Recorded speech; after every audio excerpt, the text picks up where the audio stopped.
boys. Yes, sir. Yes, sir. We are live from our mouths to your ears. It's another episode of Guests from the Stands. It's your boy Earl 91. We got a packed house tonight. Let's get it cracking. Happy holidays, everybody. What it do, man? Your boy Coach Nod is in the building. Jingle, jingle. This is your boy Mike in this thing. What's popping, people? You already Ho, know. ho, ho. Happy Yes, sir. holidays, celebrating. It's your boy Mo. Yes, and happy Kwanzaa. L'chaim. Happy Hanukkah. I don't even know why it's funny. That's not be funny. And Feliz Navidad. It's your boy. Yes, sir. Yes, sir. Since birth of the Show Your Work You Nation. already know. What's the deal? You know it.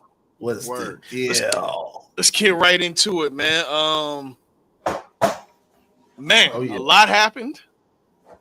I thought that they would prevail, but insert gospel music here. Alabama's out of the fucking playoffs. No, do not insert fucking gospel music. Good for the niggas. If we not in, I would have rather them motherfuckers in. Hell no. That's from you. Oh You no. about to get dog wall. Hell no. Well, before we get there, let's get back to Alabama gonna be playing in the Big Get Bowl. facts. They Don't about to be even playing. talk about our bowls. Don't even talk about that. No. Well, let's get to the last weekend, championship week. Shoot, man, just it was an impactful and eventful weekend to say the least.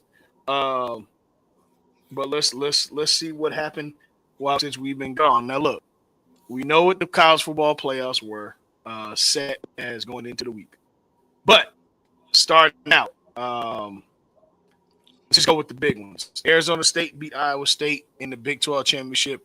Wasn't even close, 45-19. They whip their ass. Could have just put Dion in them. Call it a day. Yeah, honestly. Well, Dion and them were one loss against K-State away from going to that game, and they beat Kansas State in that game. They would have went. But, we see how that went. In the SEC, Georgia survived against Texas 22-19. They didn't survive. They beat Texas for the second time this season. Okay. All right, so you say they didn't survive. Tell me about it, Art, because I'm not going to lie. Between losing Carson Beck early in the game, Texas's tenacity of every time that Georgia scored, they scored. The problem with Texas was that I think that they just didn't put enough fear in, not fear, but they didn't execute and get on top when they could have. And realistically, I felt like they played to their competition. You should never do that with Georgia.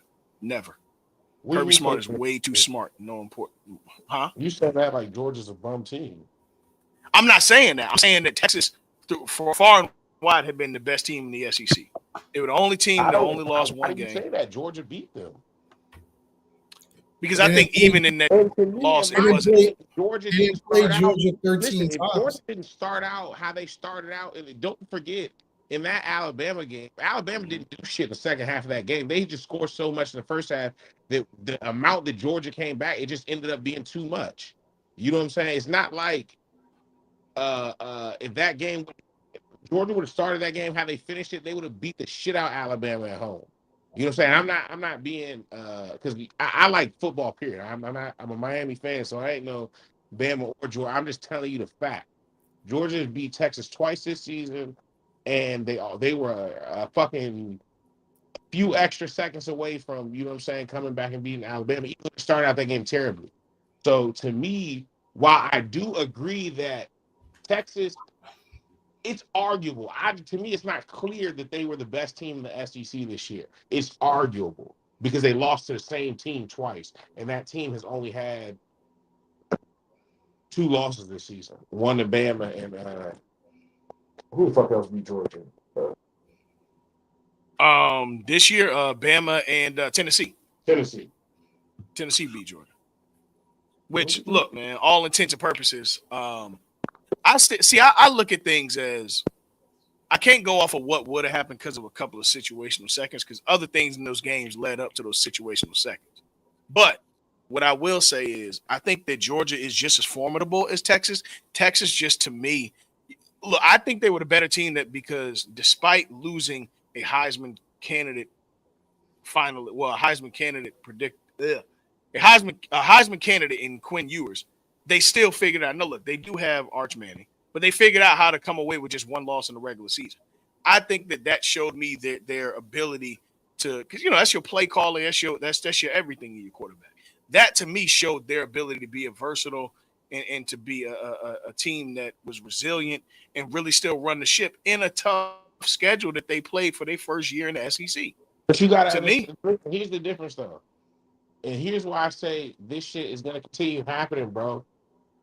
That when you can't run the ball, it is very hard to pass the ball. Because if you cannot run the ball, and Georgia, their main front, they try to play 3-3. So they got 3 down linemen and 3 linebackers. So eventually, if they can stop the run, 2 gapping with those 3 guys, and they put 8 guys, they're dropping 8 guys every time you try to pass the ball. Only thing you're gonna be able to do is really throw it underneath, maybe get a few shots here and there, but you're gonna have to take a lot of fucking chances. And how many yards? Can you look up how many yards they had? I know Texas was not running the ball. How many yards they had in the SEC championship game? They didn't run the ball. I'll tell you in 2 seconds what the matter of fact. Let's just go to the tail of the tape. Texas versus Georgia. Well, not the tail. Well, yeah, tail of the tape. Fuck it. All right, so Texas versus Georgia. Texas had rushing yards 31 to Georgia's 141. 31 rushing yards. Get the fuck. That's what I'm saying, bro. If you have but 31 still rushing yards for as a team collectively, you're not about to beat Georgia. It's not gonna happen. Yeah, but hold on.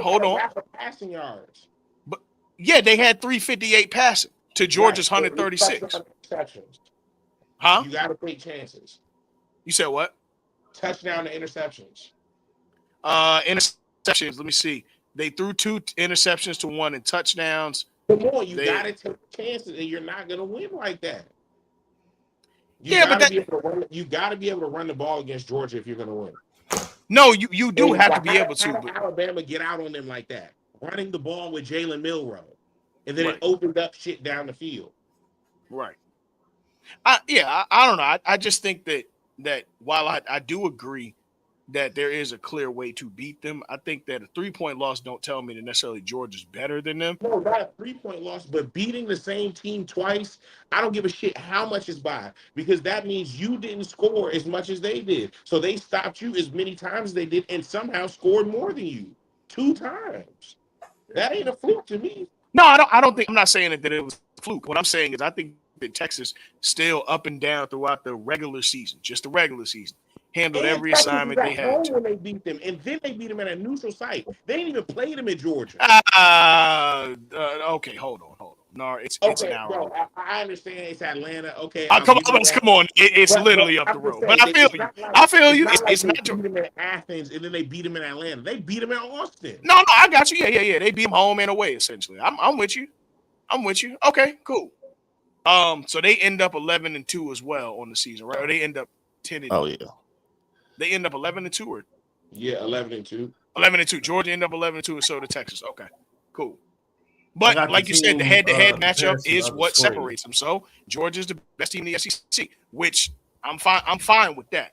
I just think that throughout the regular season, Texas, the one blemish ends up being the SEC champion. I think looked better than Georgia, except for when they played each other. Okay, cool. Yeah. So all right, it's about when you play each other. Matchups make fun. It 100% is. I agree.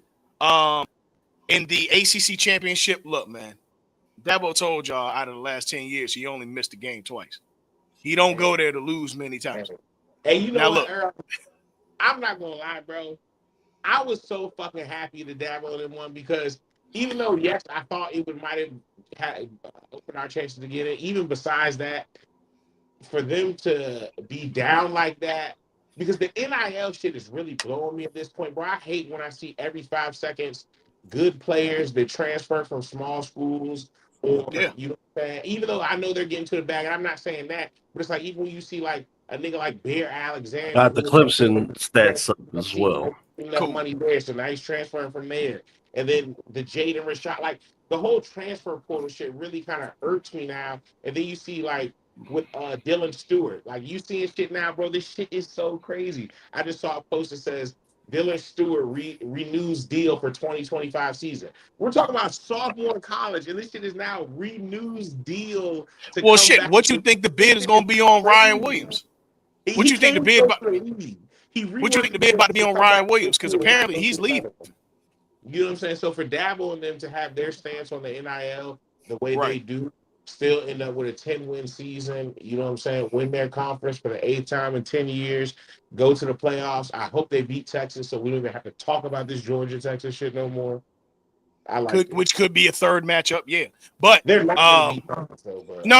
It's gonna be a I'm third- saying, but it could be a third matchup. So It's gonna be a third matchup. I think so. I think that Texas is probably going to end up beating Clemson. Unless But they run to Oregon. Also, I still think this is Oregon's championship to lose. So, you know, if there's any year that Oregon should be favored to win the Natty, it's this year. But let's get to Oregon might lose to them people in Youngstown. I don't know. That is going to be their second matchup with them too. If Ohio State gets past them, can we scroll to the top real quick? Once for the SMU versus Clemson. So they beat them 34-31. Obviously, it was definitely a tail of the second half. For SMU. For SMU, yeah, it definitely was. There was a few shiesty calls in that first quarter, I gotta say. We would have beat these niggas. Yeah. Who, SMU? Both. Who you like? The Hurricanes. Oh, for real? Yeah. Oh, hold on. We probably had that conversation before, and I'm mad that I forgot. But hell yeah, we would definitely be both. Yeah, this. I'm sorry to be biased, but this is all Hurricanes in this But thing. the shit that blows me, and we ain't got to talk about it again, is that I don't know that necessarily with a team like SMU. I want to believe that, but they can fucking score, and our defense can't stop shit. That's the shit that be blowing me. You know what I'm saying? I really hate the fact that we wasted the 1 year we had with Cam Ward because our defense wants to let everybody score fucking 30. Yep. But go ahead. Yeah, but no, I was just saying. So Clemson won 34-31. And look, I'm gonna be real with you. After the Georgia loss, let me be very careful in saying this. Clemson looked to be themselves up until they looked to be the Clemson we knew up until November. Mm-hmm. Once November hit, it shit went down. And granted, do I think they took their foot off the gas for South Carolina this season? Huh? Who did they lose to this season? Georgia, South Carolina. So they got 2 SEC losses, and then they lost to who did SMU? No, not SMU. They lost to You want Georgia? No, Clemson. Oh, let me look. I got you right. They got 3 losses. They schedule. Let's see what happened here. They first, damn. Well, yeah, Georgia they lost to. Yeah, Georgia. Louisville. Yeah. And SC, South Carolina. Right. Yeah, so I mean, which look, I'm not taking nothing away from South Carolina. They, you know what I'm saying? South Carolina, damn, they was in the playoffs. So yeah, tough team. Any other year, Clemson is 9-3. They not making the championship, which doesn't get them in the playoffs. They earned their way and they won the conference championship. I'm not mad at that at all. Yep. You know what I'm saying? Me either. When we get to the conference championship, I'm gonna ask you a question about that, Nard. But when we get to those, but yeah, so they beat them. I think SMU hang their head high, hold their head high, be proud of their first year in the ACC. They really brought power to the conference. They did. Hopefully Stanford and Cal catch up. Cal started out very hot early, but SMU came in and handled business, man. You know, a lot of these championship games were featuring first-year teams to their conferences. Texas going to the SEC, Arizona State and Iowa. Well, Iowa State was in the Big 12, but Arizona State going to the Big 12.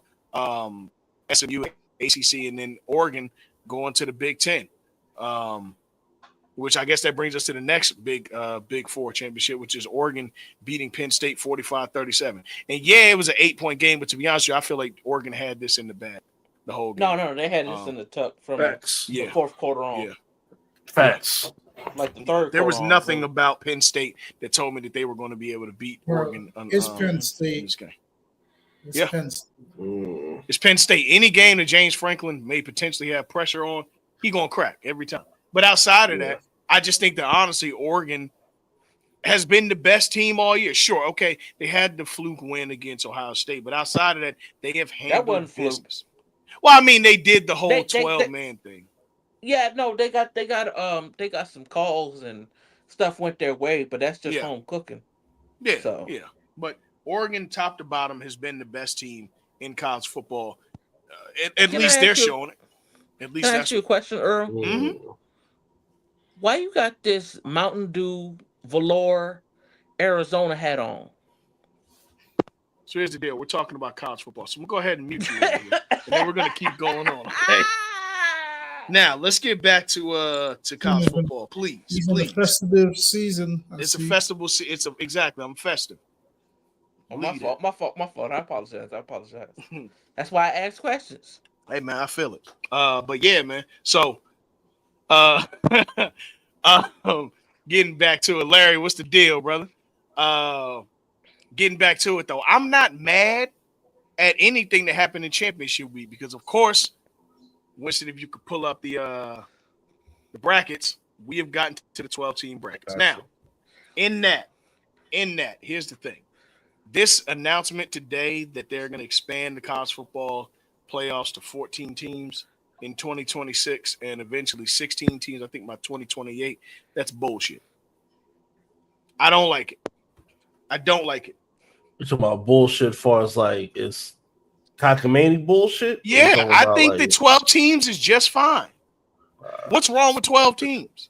Nothing's wrong with 16. I need a large. I don't like the 16 because it's like You now get 2 to 3 teams from each conference. if it were to shape up that way. I'm about to pull it for you right now. So Miami's damn near guaranteed to make it every year at that point.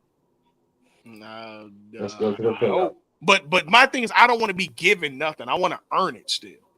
Like, imagine the 16 teams happen, and then we played Florida Salamanders in the first round. Florida going to be really good next year. At the rate they played this year, Florida, and I'm not turning I ain't turning a cheek to them, but I'm just saying, like, shoot, for them to come out with that record that they had, deal with all they did, and still end up 7-5. Florida, hey, look, it's gonna be some pressure next year. Larry, I agree. You should be thankful for the 12. Like 12 is perfect. You got 4 conference championships that get a bye, and everybody else play it out in 3 rounds. Like, I don't like this shit. I don't like it. But let's get to why is Larry cursing? Like, Jesus Christ. Let's get to it. So, the 4 best, or I should say, the 4 buys are as follows: the Big Ten championship. Yeah, the 4 buys: the Big Ten champion, the Big 12 champion, the Mountain West champion, and the SEC champion. It was a good game. Nard, do you have any opposition to anyone who got a bye in this first 4? Nah, not to me. Like, because the only other team who would get a bye would be Clemson. So, yeah, and that's my thing. Like, I get that they won the AC, but they are still 9-3, so I can't knock an 11. So they should just be happy to be in. Fuck that. Yeah. Like, you won the conference, cool. I can't knock an 11-1 team in Boise State because I guess they'd be the outlier, or even a 10-2 team in the Sun Devils. And y'all were 9-3. And the SEC. And the SEC. Well, yeah. And the SEC because Georgia only lost 2 games.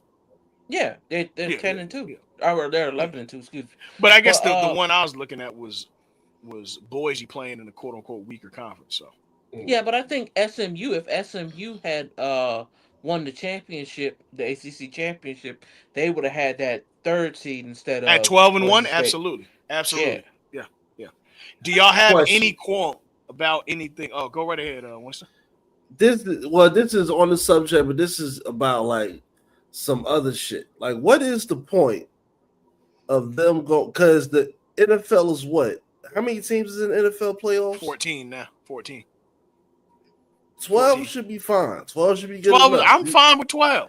If you could, because it's not like the national championship is important. The national championship game isn't always the most important game of college football. in terms Yeah. of like viewership and like what's the most popping shit or whatever. Yeah. Like unless you're gonna make the game an event, I don't see a point in all of this leading. I mean, outside of the schools and outside of the schools get money, but in terms of Yeah. on the TV side, that means Yeah. like when would the season start? When would the season end? Like Yeah. that would And kind of that's my change a issue. lot of shit.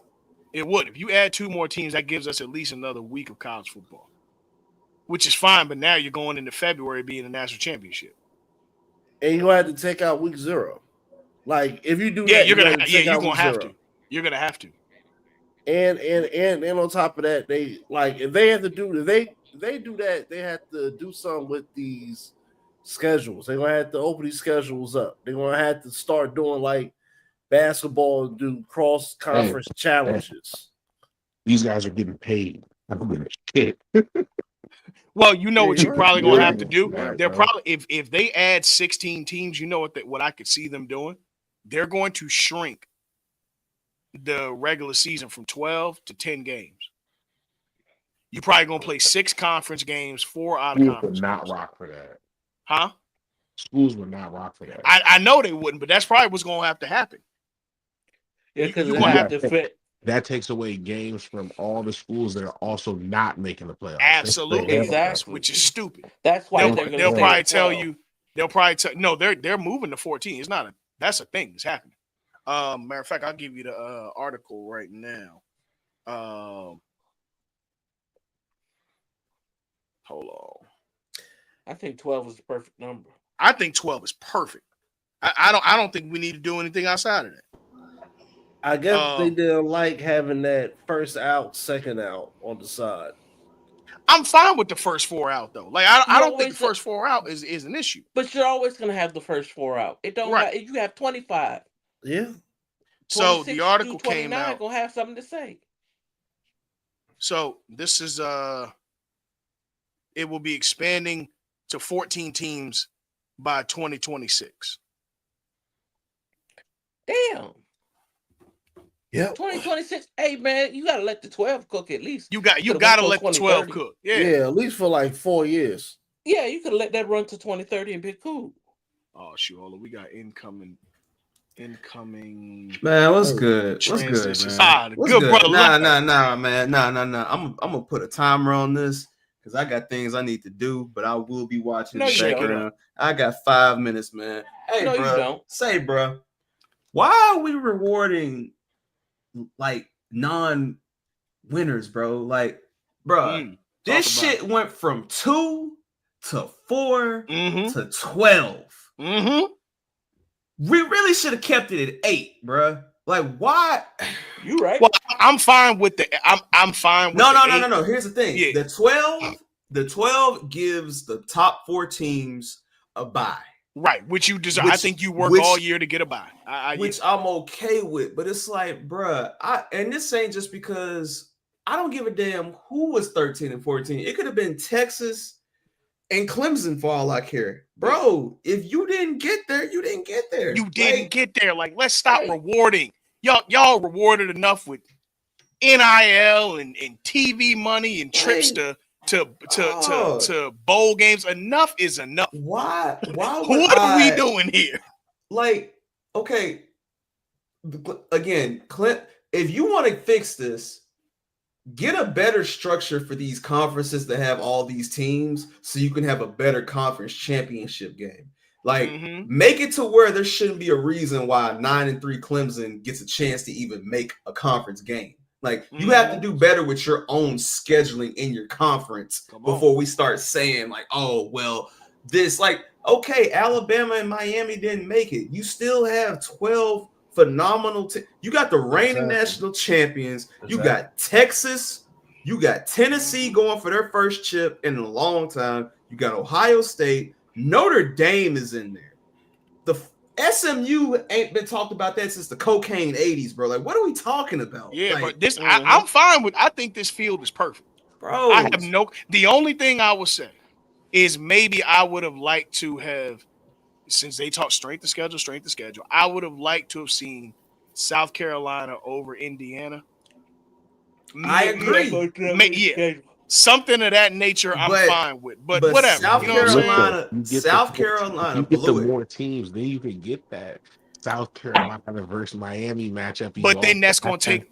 But then that's going to take away from the season. You don't because they're not going to expend because the championship already is damn near in February. It's the week before you get. I think it's like January 25th or something. Brother, we used to be able to have a championship the week of New Year's and call it a season. Yeah, like what are we doing? Like I'm all for more football. I am, but they would do that shit on Monday after the Super Bowl. That's what I'm They saying. did. That's why there was no Monday night game in the NFL.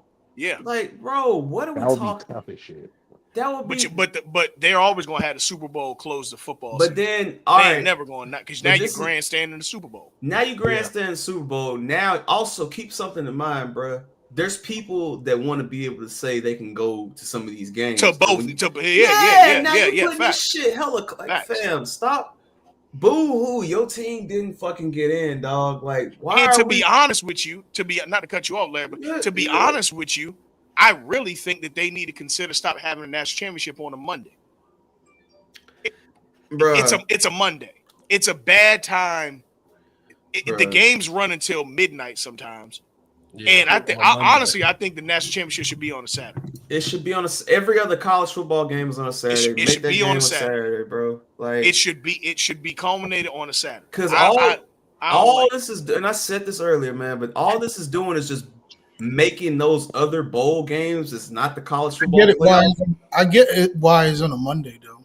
No, I understand why it's prime time. I get why. It's just it's a day. It's a day after the NFL playoff game, so you still get to watch. Oh shoot, yeah, it does run into the playoffs this year now. Because it used to be the week before. No, now it's the regular season.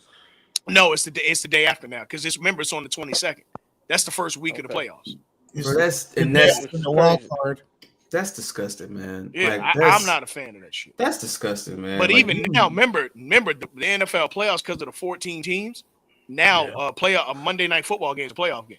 Exactly. So now bruh, enough with this shit, bro. Like, why, your team didn't make it, bro. You just didn't make it, dog. Enjoy the Cotton Bowl, bro. Like, what? 12 nobody want to go to that, bro. Well, yeah, but damn. Guess what? Play better. Like, stop losing at the end of the season when it matters. Stop. That one at the Hurricanes. But you know what? Yeah, Alabama, stop losing at the end of the season to Oklahoma. Hold on. Since you want to do that, hold on. I'm talking to you, Ashton. Like, you know what I'm saying? Since you want to do that. But he's right though. He's right, man. Like he's 100% right. Like you know what I'm saying? Like this is crazy. But like imagine again, I felt this way with the NBA expanded the playoff to the play-in. I feel like, bro, we gotta stop like rewarding participation, giving everybody everything. Hey Larry, while you're here, let me ask you. What of these matchups is the most intriguing to you? Oh, hands down, 100% Texas Clemson. Yeah, because Quinn was putting up a stinker, and Dabo is in off a technicality.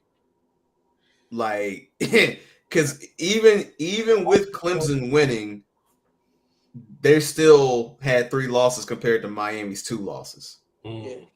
And even sent to hell. That's what I'm saying. Bro.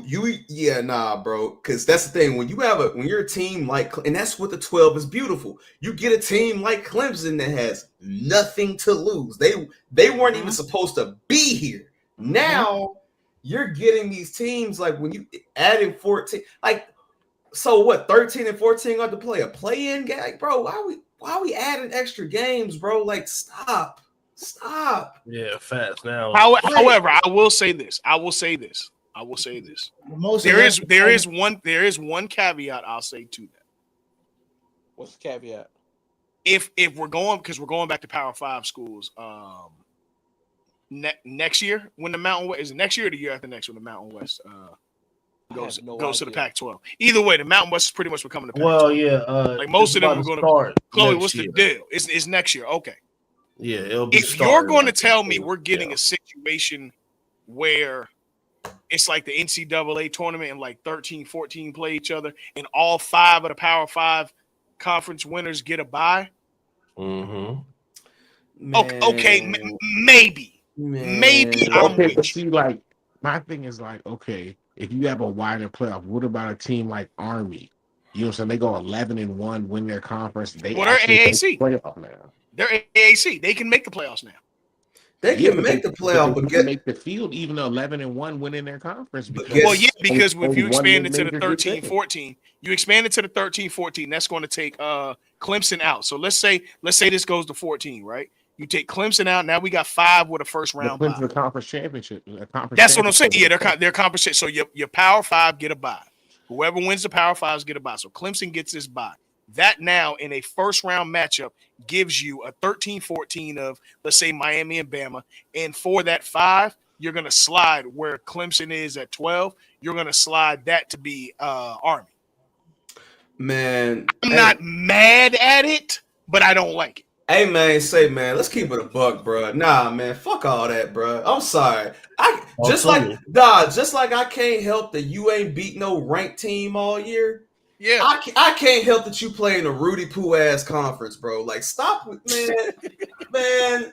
Oh, but they went undefeated in the MAC conference. Like, so the fuck cares? Like, bro, hey man, he not wrong. Man, it's Power 5 for a reason. There is advantage. Bro, if you want to impress me, go undefeated the whole year because you know you were supposed to, bro. Like, stop giving these he not tripping. These pancake ass Not conferences, like, bro. Enjoy the fact that you have a chance to sniff the Sugar Bowl, bro. Like, what the like? Or hell, if you go undefeated, you're one of the top 12 teams in the nation that gets selected. Literally, but they didn't. But they missed the assignment. Nobody. That's what it is. Memphis missed it. Army missed it. Tulane missed it. Tulane missed it. Alabama missed it. Carolina, Miami missed it. Look, that it is had what it is. Chance to do it missed it, bro. Yeah. So enjoy your New Year's 6 bowl and stop acting like you're demoted because you didn't get into a 12-team I really don't playoff. watch the New Year's 6 bowl, but I feel you.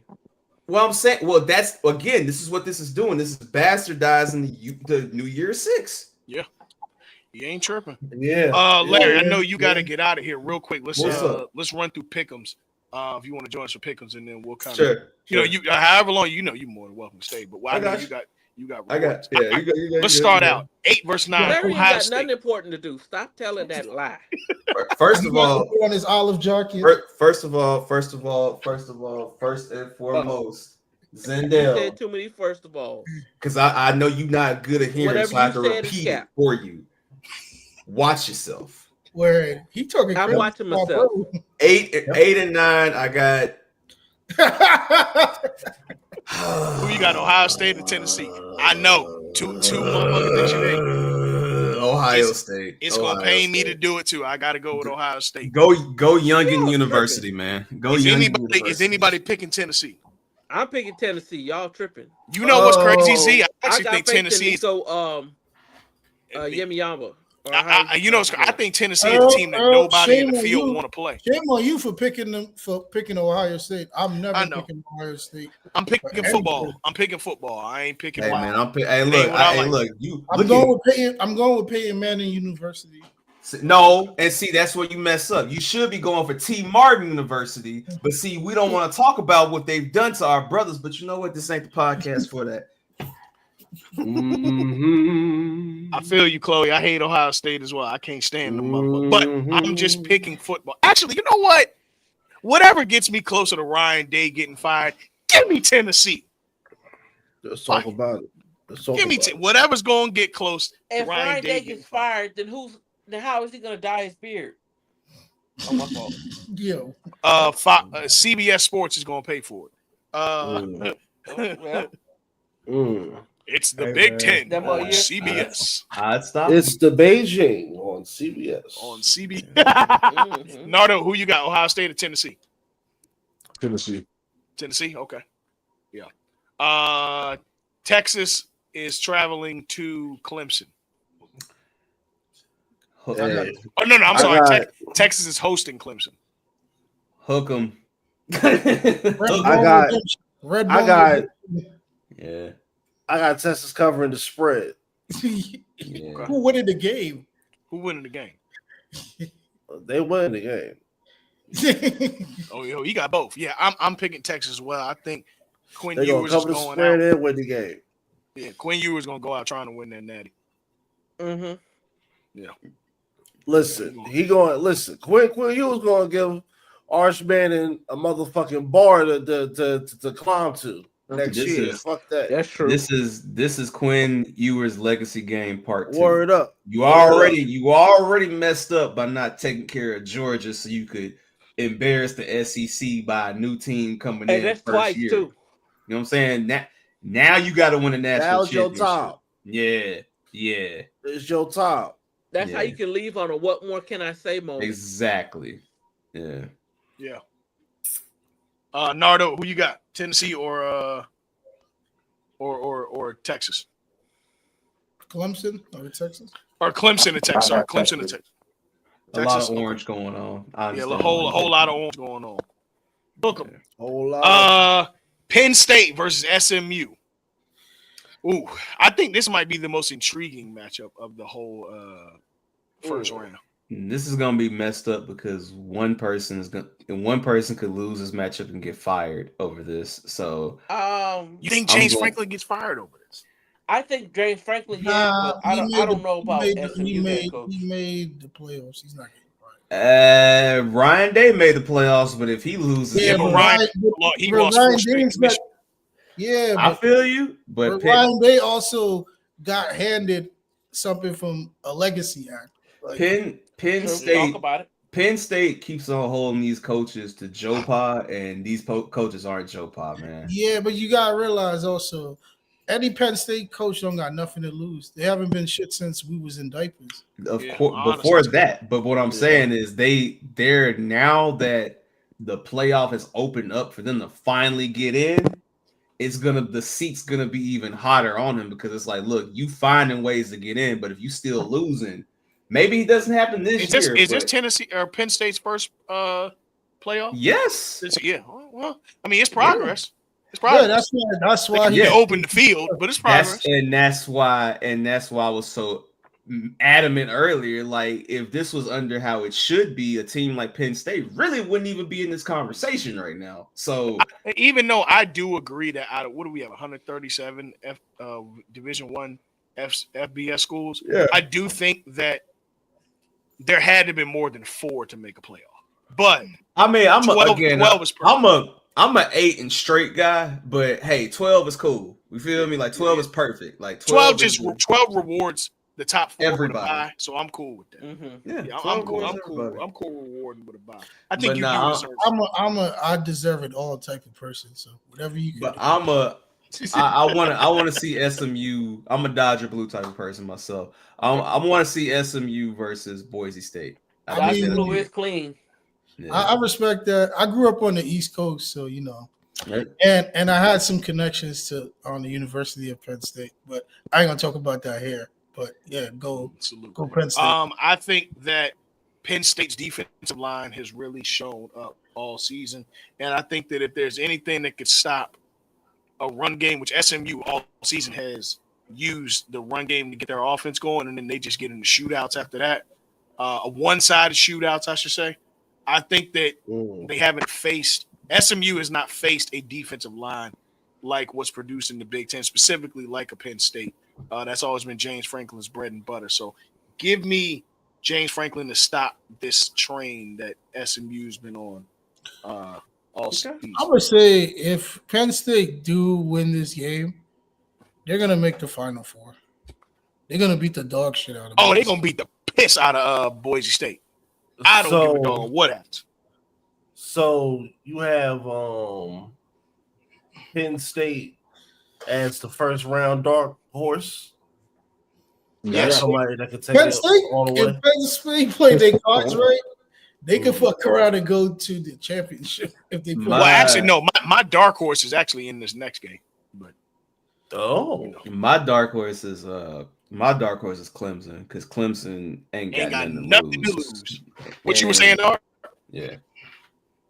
My dark horse is actually the next team as well. Nar, what you were saying? You He sure? ain't said that. Oh, I thought you were saying something when we were talking about. No, I got Penn State. You got Penn State? Okay. All right. Well, let's get to this last one. Notre Dame versus Indiana. Beijing in the building tonight. Speaking of defensive lines, speaking of defenses in general, I don't think there's any team in this field outside of Texas and Tennessee that wants to play Ohio or play Notre Dame, because I think all of them would get punched in the mouth by their front four, really by their front seven. And I think even Notre Dame secondary has been the top. I know they're in the top 10 in takeaways this year, something of that nature. I have to look it up exactly, but I think Notre Dame is the dark horse in this whole playoffs. Granted, they're going to run into Georgia next round, but outside of that, I think Notre Dame can beat any team in the field this year. I don't know. Defense wins championships. Don't ever get that mistaken. In any sport, defense wins championships. But I don't know that Riley Leonard is going to be the guy to get, because that Georgia game, I'm not going to lie, dog. And granted, they getting punched in the now, and for the record, Georgia also has Carson Beck, who has been just yuck. But man, Notre Dame is a trap game for Georgia. That's a big, it is. It's a big trap game. It could be. That's the better matchup, but I don't know. I think Indiana might surprise some people. I'm gonna go Indiana. They might. I just got to see them play against a tough opponent, and when they did play a tough opponent, they got their shit kicked in. All I'm gonna say is though, the Rose Bowl is gonna be the most exciting game of this playoffs. Yes, and the Rose Bowl is whoever plays Oregon. That's gonna be the most exciting game. Because look, I win either way. Because if regardless, I want Oregon to stomp all over that damn dog, and then if not, it's Ryan Day redemption game part 2. You ain't got to worry about it. You ain't got to worry about him getting that far. Hey man, like I said, I think Oregon got something in the tuck for everybody. They do. Thing is, Ohio State. I don't know about that. Thing is also too, like another team that ain't got nothing to lose. Ain't nothing to lose. Teams are dangerous, but teams that got everything to lose is dangerous. Kirby got to come with it this year because it's look too close too many times, and you got a chance of history with this 3-peat. Facts. Well, three and 4 years. 3 and 4. Yeah. Man, Kirby. He lost to Saban like twice in the bowl, right? Yeah. I know he beat him in 2021. Yeah, he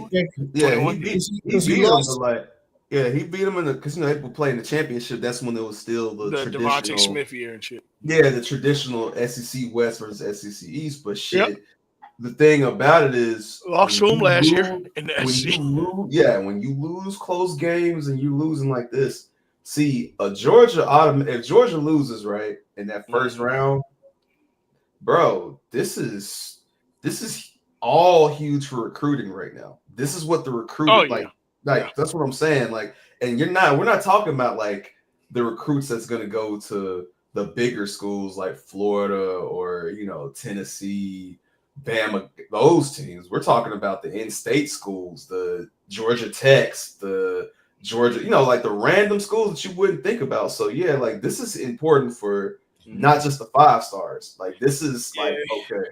So I hope Kirby can pull it out, because if he doesn't, this is important for him because he can now step in the conversation with Saban as one of the best of his team. Yeah, once you get three and up, you can start talking. You still got a way to go, but you can start. Because what Urban got 3? Urban got 3.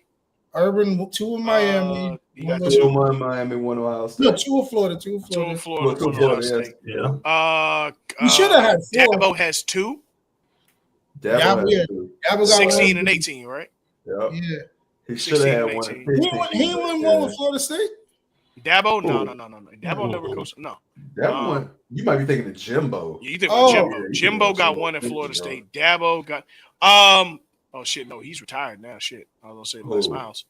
Les Miles, when he retired, Les Miles got 2, I think. Les got 2 because he had one with Yeah. Jamarcus. And he had one with actually, no. Les only got 1 because the 19 team was Coach O. It was. So Oh yeah, they lost in 2011 to Bama. You're right. Yeah. yeah. So Les only got. So again, this is That was all that like 6-9 game or some shit like that. yeah. And again, like that's a lot of legacy because you got Oregon fight. This is Oregon's best chance since they lost to Auburn in 2011. Like this is their best chance since then. You got Sark is trying to prove that he can get the job done. Like you got Kirby fighting for his legacy. Then you got Franklin like, okay, I'm finally in. What you gonna do? Yeah. You know, yeah, like you Because might you have get one at Penn State or Notre Dame, something like that. You're solidified forever. they're gonna make a statue of you. Yeah. Like Kirby getting a statue for sure. No, we know Kirby getting one. I'm talking about these other coaches. Like They gonna put Kirby in that damn what's that hat he wears? The visor he wears. Like, yeah, he gonna be Kirby win 2 more. He's definitely that statue getting built. Oh, it's 100%. 100%. Put it next to the statue of Uga 15. For sure. But yeah, man, I mean that's what we got. Let's get to the bowl selections, or I mean the bowl games outside of that. I'm just gonna read them down real quick. I don't think we gotta do pick'ems. We can kind of do pick'ems as we get to the weeks, but let me get the bowl games. This bowl. That's where I Yeah. Winston, I'm gonna put the link in the chat. Bowls. We'll put the link in the private chat so you can get right to it. Yep. Let's get to these bowl games. But yeah, man, that was a good segment about the playoffs. I think I'm happy with the field. I'm very happy with the field. It's a good field. And overall, it was really good football and championship week to shape up the field. I would love to see my favorite team in there, but they dropped the ball them last 2 out of 3 games. So you don't handle business, you don't get in. Period. Did not handle business. There's no excuse. I feel like this year was probably the most viewed college football season. What I feel like it was. What was before I get up out of here? What bowl did you guys end up getting? The Pop-Tart Bowl. That's right, because that's don't tell me. Pop-Tart. Hey, man. We ain't getting no Pop-Tart Bowl. Shout out Memphis again. You playing Dell, and I seriously consider coming up with Pop-Tart Bowl. Where's the Pop-Tart Bowl at? It's in Orlando. It's what used to be the Chance Sports Bowl. It was the Camping World Bowl. Yeah, which used to be the Chance Sports Bowl. Yeah. Mm-hmm. It was. They would have kept that name. Orlando Magic. Orlando Magic. Real quick, let's get to it. Bowl season opens up on Saturday. The Celebration Bowl, which is HBCU. State. Yes, sir. It's HBCU National Championship. South Carolina State and Jackson. I think this is their second time meeting up in the second Celebration Bowl. But South Carolina State won the MEAC. If I'm Dion, I'll just go to show moral support. I would too if I'm him. Yeah. Did Jackson State win the SWAC? They did. They won the SWAC. Jackson State won the SWAC, and South Carolina State won the MEAC. They been running shit after Dion left. Yeah. They won the SWAC the last 3 years. Yeah, you left them in a good position. What you saying, Nard? No, I was coughing. Yeah, they won the SWAC the last 3 years, and South Carolina State won the MEAC. I thought the Central was going to win the MEAC this year because I really thought we were running back and getting Jackson. That's what my preseason pick was for Central to win. But South Carolina State always has been. Say again. What is Cookman in?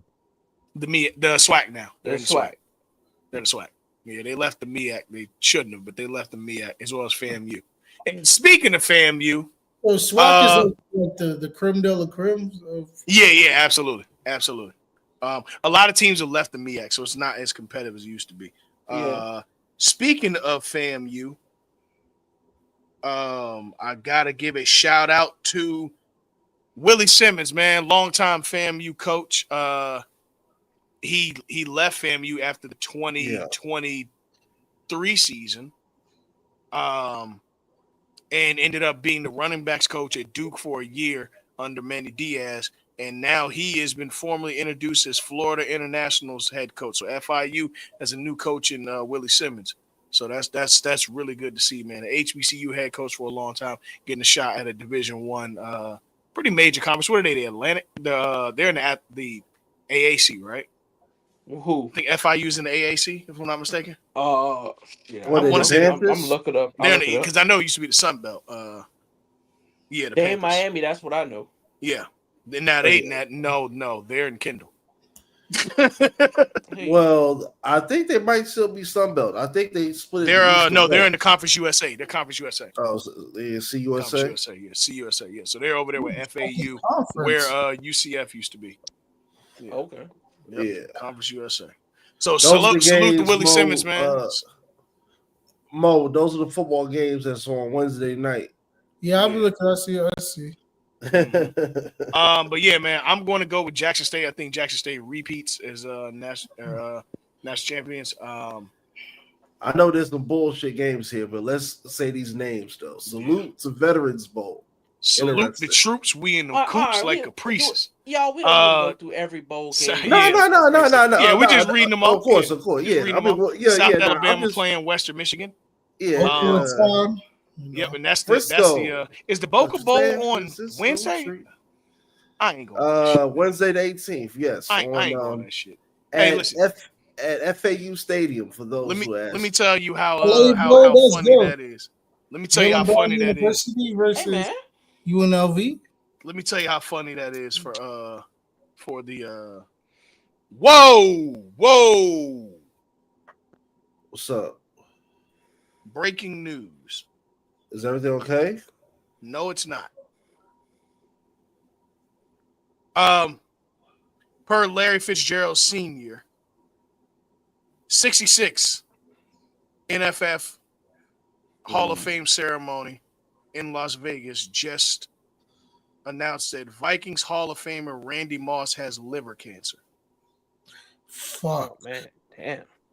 Sorry to hear that. Damn. Yeah. I know he was real tight with Larry Fitzgerald. Fitzgerald, Senior. Shit. That's how him and Larry got cool. Well, that would explain why Randy stepped off. Yeah. They turned quick. Yeah. Yeah, because he wow. Prayers. Lord Prayers Jesus. up. Sorry to hear that, man. I hope prayers up to him. Prayers up, man. Jesus. Liver cancer. He too young for that. Yeah, man. He almost 50, ain't he? That's young. No, yeah. I mean, I don't think. Yeah, he got to be barely 40s. Yeah, maybe because him and Cole about the same age. So because remember, they it's got like drafted the same year. him, T.O., however old T.O. is. They around the same bracket. Fuck. No, he's 47. 47. Okay, yeah. So that's still young. Yeah. Oh yeah, no, it's young. Yeah, he's a little older than Kobe. He's a year older than Kobe. Yeah. But yeah, man, the Boca Raton Bowl, man. I'm. Let me tell you how bad this is. I could throw a rock at FAU from my job, and I ain't going to this shit. Ain't no fucking way I'm going to see no James Madison. That's because you're a hater.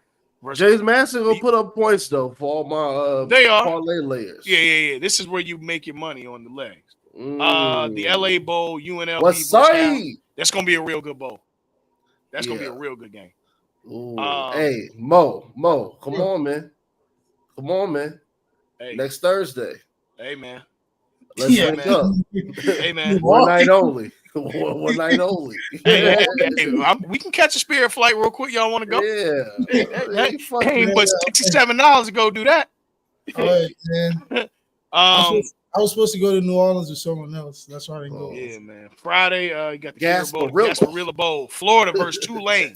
That's going to be a really good game. They should have moved that to no, they can't move it to nighttime because we have playoff games on Friday, 19th. Yeah, we got our first splash of playoff games. Or is that Thursday or Friday? Hold on, scroll. No, this is Friday the 20th. Friday the 20th. We got Friday. You get the first game.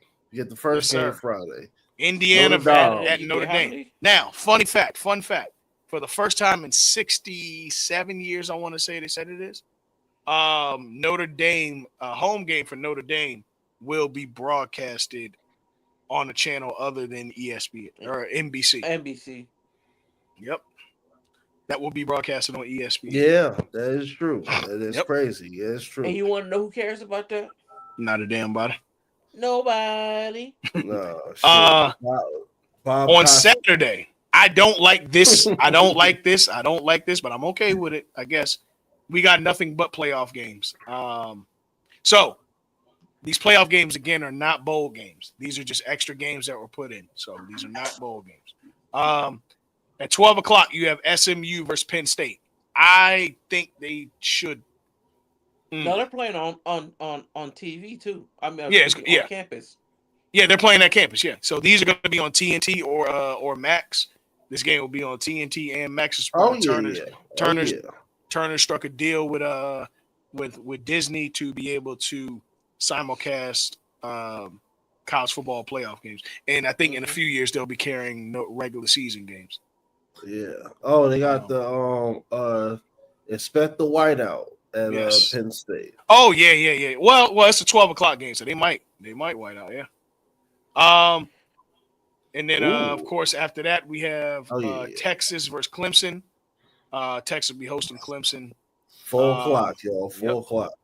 And then the nightcap will be Tennessee at Ohio State. I'm gonna imagine this is Tennessee's first time playing at Ohio State. I imagine the Larry Williams fiasco. Yes, this is the all of them can lose bowl for Larry.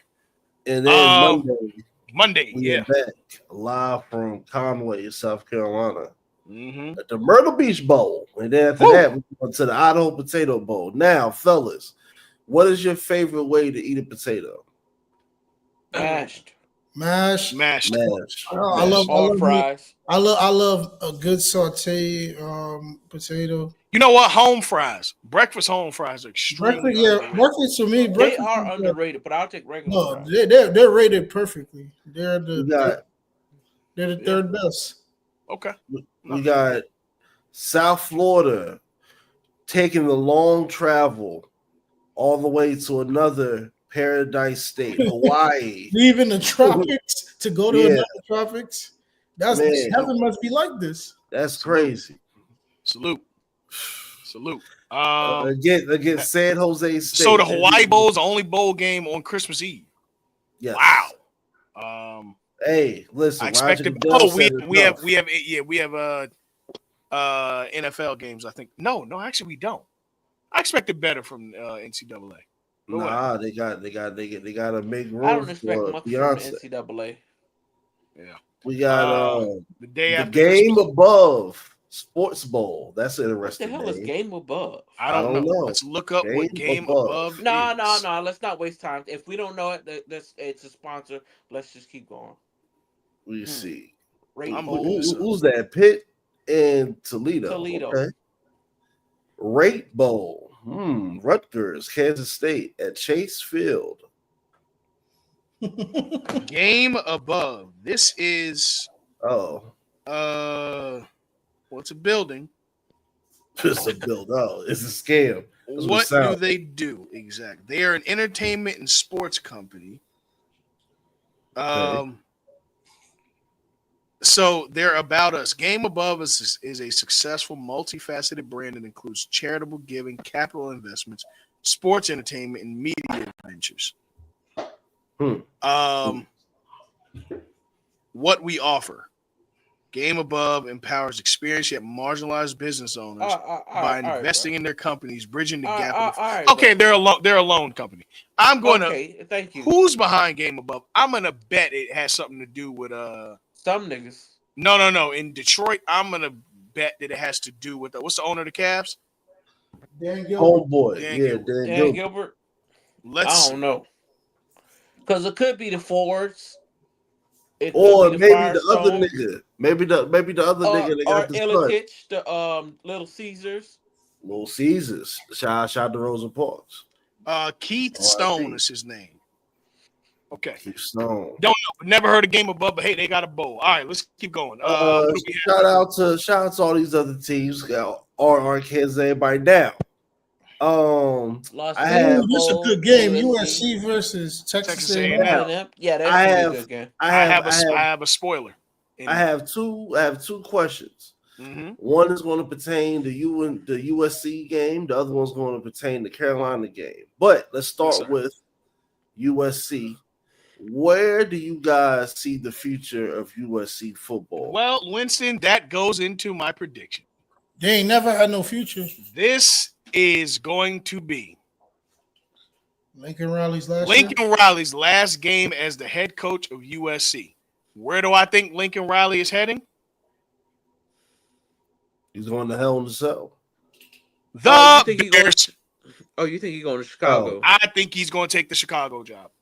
Yeah. You going to the Gag City Bears? The Gag City Bears. Maybe, maybe not. I think Lincoln Riley takes the Chicago job. Maybe, you know. That's Caleb's coach. That is Caleb's coach. Yes, that was Caleb's coach. That was his coach in USC, and that was Oklahoma. Oklahoma. Mm. I think he takes the Chicago job. And what is Lincoln Riley's specialty for?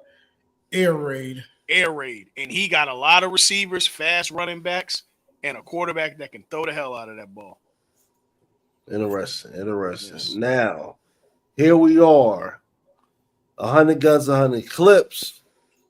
I'm from.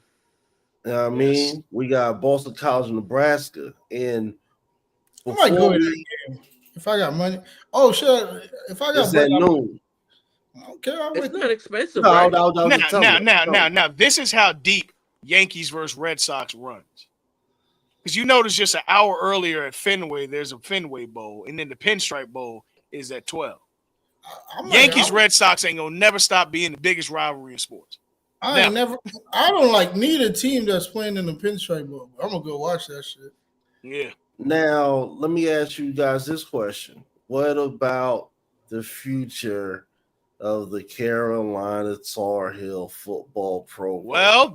Well, apparently they have come to terms with Bill Belichick. The demon home pussy? Yeah. And this will probably be the main thing for the rest of our football talk. Pop Tart, we got Miami, Iowa State. That's going to be a great game. We got Colorado and BYU. I see what you Mormon niggas is doing. I see you, nigga. You ain't, we are not slow. We see what y'all doing, but hey, NIL, salute. Yeah, what do you guys feel about Big Billy Check? I'm not mad Bill at going to it, but UNC? If I'm being honest, this ain't nothing but securing Stephen Belichick a head coaching job. Because from what I understand, about Bill Belichick going to UNC. Going to UNC, right? Yeah, I think this is securing Stephen Belichick a head coaching job. Stephen Belichick looked like a test tube baby. He looked like a Hills Have Eyes experiment that went wrong. Listen, is it Centel time? It's the truth. It's the Zendel He's time. not lying. He's not lying. But look like still, come on. The Hills Have Eyes 1 and 2. My nigga Bill Belichick gonna be on Franklin Street. With a gaggle of blonde women. Mm-hmm. Probably. But I'm gonna tell you guys real quick why. Yeah, as a North Carolinian, what do you think? I know you're not a UNC guy. Well, I knew this was gonna go down because Carolina they've been trying to figure out their football thing for a while. Winston, you a Duke guy? Yes. My brother. I can't wish him prosperity, but you know. I know. That, I feel the love. I feel the love. Yeah. But I know how, dealing with some of the people I deal with at Carolina as far as basketball alumni, like Carolina's one of those schools where they take all that shit is locked in on some San Antonio Spurs shit. So if you ever went to Carolina, you are a booster. You are supporting everything that is Carolina in some form or fashion. In terms of your pool of money, is it supporting the men's and women's basketball team? Is it supporting the softball team, which brings in numbers of money? The soccer team, like in the ACC, like damn near every sport is respected. And certain schools, they got a lot of money and stuff coming from all the sports. So having the money at his disposal in this NIL situation, having the being able to really control the situation, which is what he wants, ideally, in terms of being from a managerial standpoint, as well as establishing football culture, which Carolina they need, because they got the money, they got everything there. They just don't got a coach. They just don't got, or they'll have no way to go. So I think on the X's and O standpoint, Bill Belichick is going to bring in and is still a very steadfast and ready coaching staff. Yeah, nobody can fuck with him on the X and O's. Yeah, and also, expect, like, I know Bill Belichick's born and all that, and this, that, and the third, but I literally see a lot of 5-star, 4-star kids in Wyoming and Iowa. They father like, nah, you gonna go to Bill Belichick school, because you go there for 4 or 5 years, he gonna tell the NFL everything they need to know. And at least at the NFL, his word is still good on the recommend niggas like what's what, I would think. See, the thing is, the old days is Yeah. The old Here's days. the old days. The old days. Okay, is the old Slim days. Charles. Here's my thing. The old days is the old days. A lot of college football has to do with recruiting. It has to do with being connected to the youth. And I think that the days of old-time college football coaches died with Nick Saban. I don't see where a 72-year-old man jumps into a young man's game. Or Matt Brown. I think Mac Brown was just there. I think he's of the same ilk. But you just got rid of a. No, he's not. He was just UNC's coach. No, I'm saying Mac is a college coach, though. That's a whole different. No, I'm saying and that too. And that too. With Mac. If Mac couldn't get to the youth, what makes you think this guy's going to come in just because he won Super Bowls with a guy who is almost 50 years old and Tom Brady? Hell, he lost. If we're being honest, he lost the connection with youth in football in Tom's last 3 years there.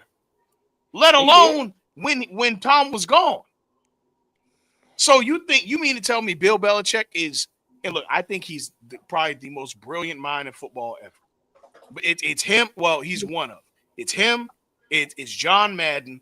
I'd say Bill Parcells, Bill Walsh, Nick Saban, Bear Bryant,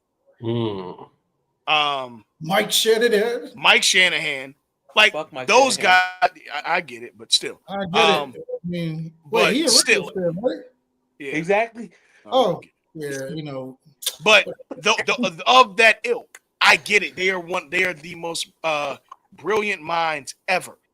But my thing is college football and NIL, dog. We are talking about.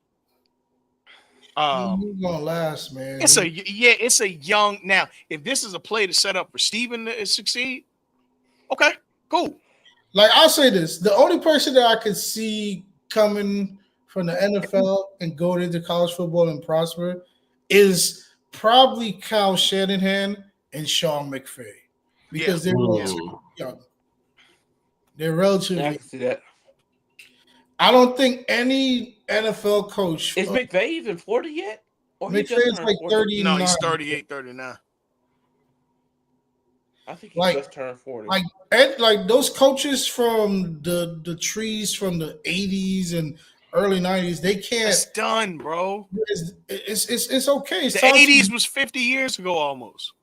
it's time to like move on and just have to understand that like people have to make their own way now. Like you trying to bring this old. I don't mean old in a harsh way. You're trying to bring this like camaraderie to a bunch of guys that only know you from ESPN highlights. They never live with you. They don't have no memory of you.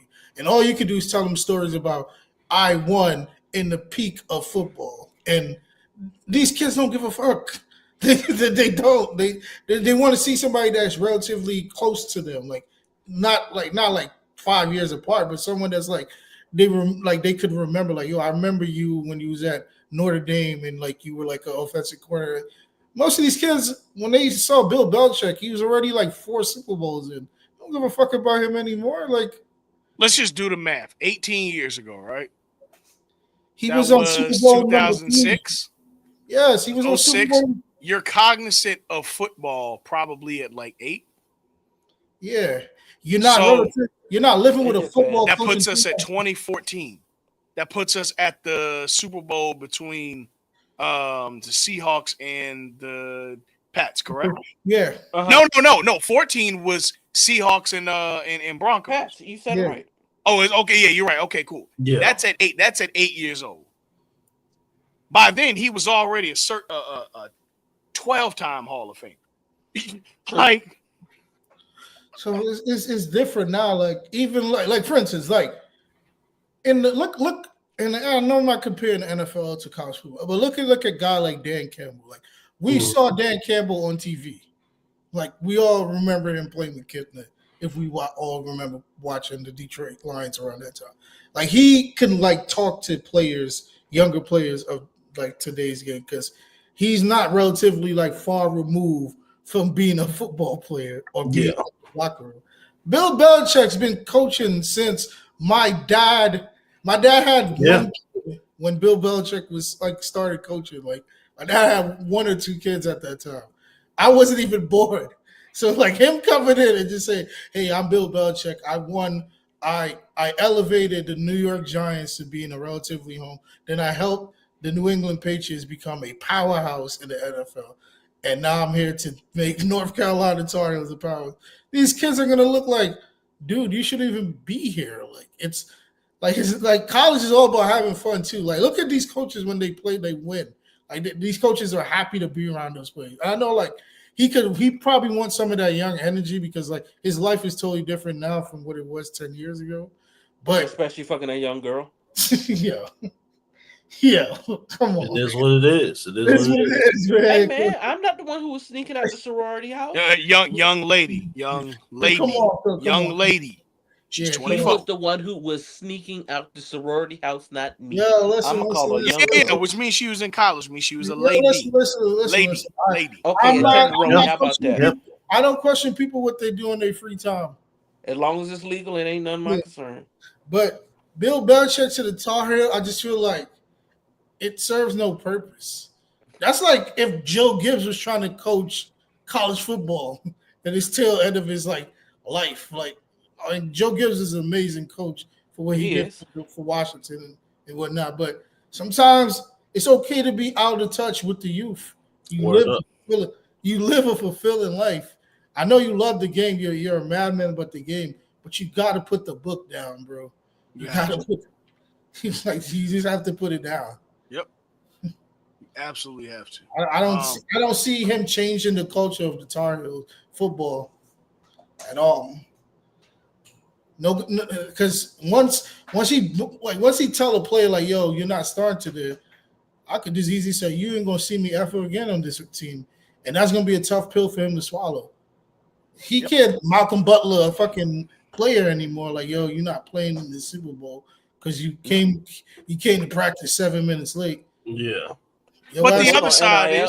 They're is, gonna and I'm not transfer saying on you. that he's gonna No, he coach can teach soft. them discipline. No, he can Yeah, teach them. that's what I said. The other side is, I'm not saying he's gonna play him soft, but maybe he's too old to be yelling in competition is part of football. Yeah, But I it is. mean, like Nigga might strain I don't know, himself. man. I don't know. I'll say this. I just think you got a really good job with with NFL today. Um, You know what? All right, I'll be optimistic. I'll look at it this way. Because Bill I Shanahan, don't think he'll be there that long. yeah, He'll be there like 2 years because he giving it to his son. He just said this is 100% the play for Steve. I was thinking from what Mike did for Kyle his last couple of years in Denver. Like Very fair.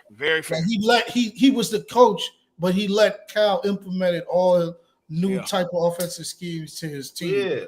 Yeah. So I get that too. I'm probably being a little harsh because I'm just tired of seeing Darth Vader on the football field. But I tell you this: offensively, what he's always had is a good run game. And he got probably the best. He got probably the second best. He got the second best running back in the nation. Yeah, can't get no white tight end in the country. Yeah. He love him a good big white. He'll go to a big good white is crazy. He could probably coach 5 years, but my only thing with him, my stipulation is like he can't be 100% involved. He has to have a team with him. Like, It can't be Bill's way or the highway. Like he has to come. Yeah. Like he has to have a bunch of people that's willing to work with him, and he has to buy into that too. Like, because this is kids. Yeah. It's young men, and I think. These are young men that are going to be gentlemen eventually. But the other side is this does help for their recruiting class. You want a pipeline to get to the NFL? Yeah, that's what I'm saying. Like I don't know. I know more about the NFL than you. What's the highest position you could be in college football, like besides like a director, right? Like a athletic director. Like him. I would say him being an athletic director to any college football team is way more important than him being a coach. Yes. Because he can draw whoever he wants. This is kind of the position they hired him at, like low key. Yeah, that too. But as term as the overlord of the vision of whatever UNC football wants to be, because they can get running backs. They got a history of having good backs. They do, and they got a history. They got a great history of defensive linemen and defensive linemen too. It was this white dude from my high school. He went to he was like 2 years. He was like 2 years in front of me. Yeah. He went to Chapel Hill. Motherfucker was fast, boy. Yeah. Fast ass cracker. He played wide out. It was crazy. But you know what I mean? But I don't think Ryan Finneran. It wasn't Finneran. His name was Ryan something. But his name was Ryan something. But I don't know if this will change in amount of wins, but I can see just them becoming like a good foil for teams. But what is most important is turning that program into a school where kids get drafted. Yeah. If he can turn it to where kids get drafted on some Calipari shit, it's gonna be a problem. It's like when I said if Dion does good within his first 3 years, it's gonna be a positive thing for his coaching career, like forever.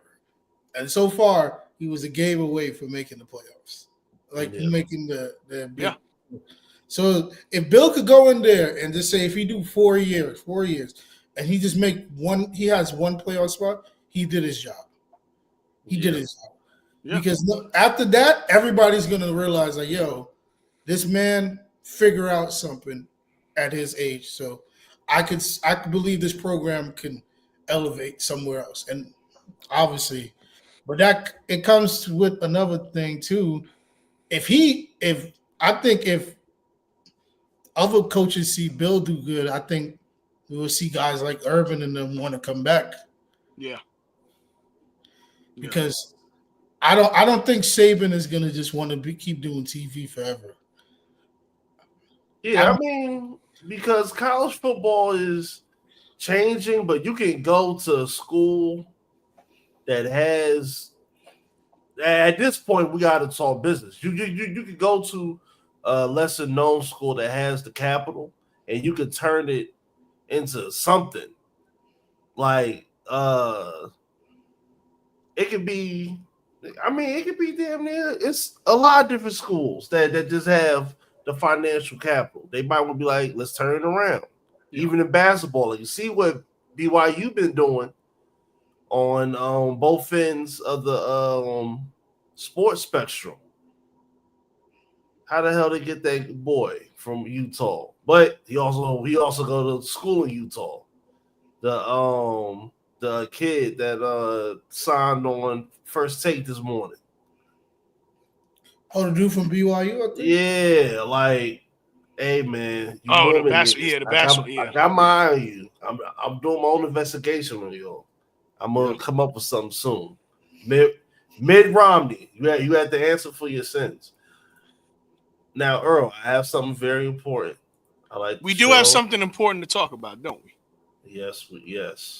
We do have something very important to talk about. Yes. And we got the right collective. Of course, I would love to have all my brothers here, but we got the right collective of folks to talk about this. Yes. The fearless. Winston brought this to me. Mo, it's time to get fearless. Yeah. We're gonna for those that don't know, Mo and I, myself and Mo, are known as fearless leaders, and we speak fearlessly on the truth of what's going on in this thing of ours. And this is fearless sports. This is fearless. This is in the thing of ours. What are you, La Costa Nostra? We are La Nigga Nostra. Now listen. Travis Hunter says he only takes pictures with females when his girls are around. Now, let's give a backstory to this Travis Hunter with this girl thing. Yes. If you look at the last home game for Colorado, Travis Hunter apparently smiled at a woman or some cheerleaders, and his girl was not for it. Now listen. Now look. Okay? I'm just going to say that I would have no problem with this if we didn't hear the backstory of Travis Hunter's girl. Now, Travis, I have nothing to say on Travis's looks. Not at all. But what I will say is Travis is definitely a kid that needed a ride to practice. Okay? You take from that what you will. Yeah. His girl that he currently has, who he's been with for a while now, said he was quote on, and I quote, not her type. But here's what happens when you grow up in the era of Google. Or she grew up with somebody that was around there and said, girl, do you know who you just said no to? That's Travis Hunter. Oh. That's the number one youth football player in the world. She did the opposite of what that girl did when Zion told her, "Yo, pull up to his dorm," and she yes, she did. Yes. Now, Winston, Zion was on BT said, "You bad perfect, come over." You bad perfect, come over. We have a clip to play, Winston. Let's get to the clip. And shout out to Shannon Sharp's burner parody account on Twitter. One of the greatest burners account ever. Fair usage. And shout out to the pivot. Fair usage. Fair usage. There's no really no bad part about being famous. Well, you gotta knock off the scratchness though. There's no really no bad part about being famous. Well, you gotta knock off the scratchness though. He don't know what no scratching is. Hey, don't give my dog in trouble. I'm not gonna give him trouble. I'm saying, no, I know my man felt like he looked like he was in trouble after the last game. Don't give my dog in trouble now. Trust me, nobody got to worry about that. Everybody know in the world I love my girl. So they ain't got to worry about that. Sometimes you got quick feet, but sometimes they got quick feet too. Nah, they ain't got quicker feet than me. They definitely ain't got quicker feet than her. They definitely ain't got quicker feet than her. I ain't got nothing to worry about. I love my woman. When I take a picture with a girl, I make sure my hand is in the front. Then you can see both of my hands. You know, I'm not that close to you. Hey, it's a routine, and I make sure I only take pictures with females when she around. That's cool. I respect that. There's no really no. Now, Yeah, she put hands on that nigga. oh, she definitely does. She definitely puts hands. She definitely put hands on 100%. Here's the thing, Travis Hunter. I'm about to get the Talking to profile. you, Travis. I'm talking to you, Travis. Travis, I'm about to give the profile, okay? Travis Hunter, you are from West Palm Beach, Florida. Okay? 21 years old from West Palm. It says that you moved. What's the population in West Palm Beach? As of population as of the census, the last census, 120,932. And what are the races? The race. Whites are in the minority. Whites are in the minority. West Palm Beach, Florida. Yes. And that's in Now, South Florida. They would not have you believe that, but there's more Haitians, Jamaicans, Cubans. And that's in South Florida. Yeah, I've been to South Florida. Yeah. I love I live in the suburb of West. South Florida gave me a lot of love. I live in the suburb. Yes, it did. I live in the suburb of Palm Beach, Florida. I live in Boynton Beach, which is a suburb of West Palm. I actually live in between Boca and Boynton. Or Boca we don't and need your West address, Palm. brother. I mean, hey, listen, we got a couple of guns here. They can have my zip code all they need. I don't really care. Right. We got a few guns here. But anywho, yeah, I believe in my First Amendment. I got the right to bear arms. Matter of fact, I got bear arms on my wall. You understand what I'm saying? Now listen, let's get back to it. Travis Hunter, you are from West Palm Beach, Florida. You moved in the 8th grade to Georgia, which means that you were 12. Yeah, you moved to Swanee. You moved to Swanee in the 8th grade, which means you were 13 years old. Travis Hunter. 13, 14, somewhere. I was living here at the time that you got up to move. I know what's in them streets, Travis Hunter. I know what's out there. You know Travis. what's in them streets in the Swanee. I know what's in the streets of Swanee. Now, for those that don't know where Swanee is a part of Atlanta Metro, which means, Travis, you have been seeing women of a certain ilk for a long time, Travis Hunter. Mm-hmm. Long time, Travis. The BB aliens. You've been seeing the naturals. The naturals. Ms. Natural? Indeed. We're Here's the thing, Travis.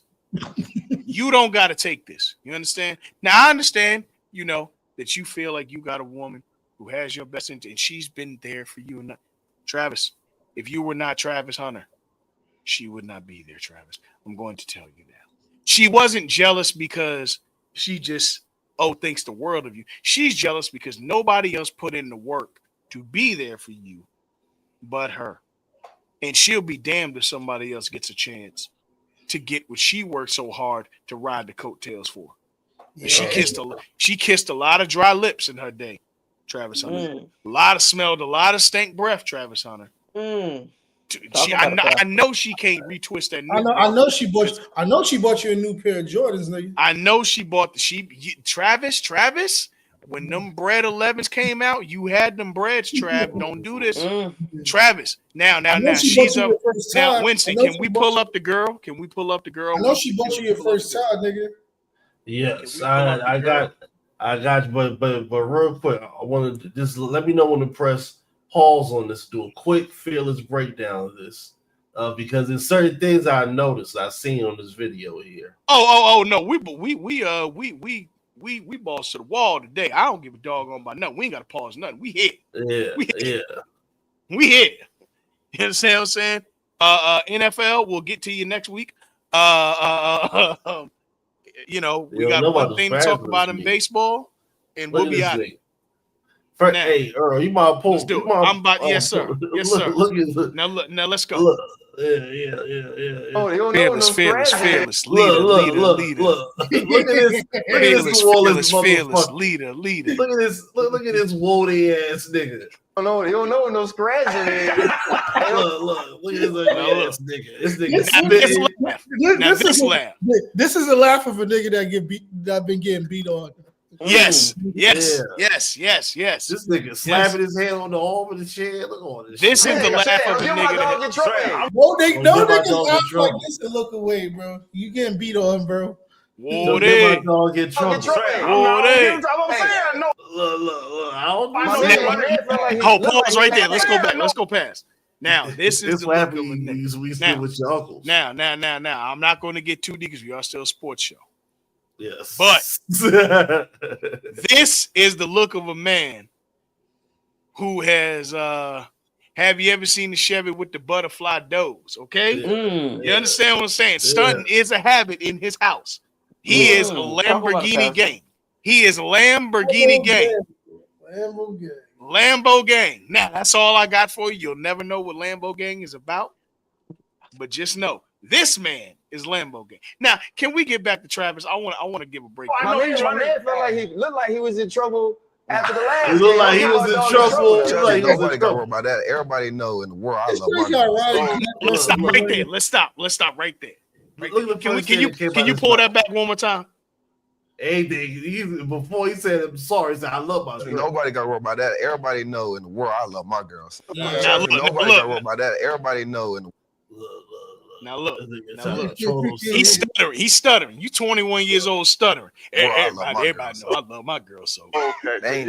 Man. Look at nigga Chin. Ain't got to worry about that. Sometimes you got quick feet, but sometimes they got quick feet too. Nah, they ain't got quicker feet than me. Damn, Zell. Why you running from the hole?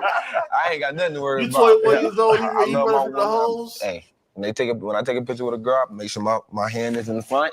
Then you can see both of my hands. You know, I'm not that close Well, when to him you. and that girl break up, he gonna It's be a routine. And I make sure I only take pictures with females when she around.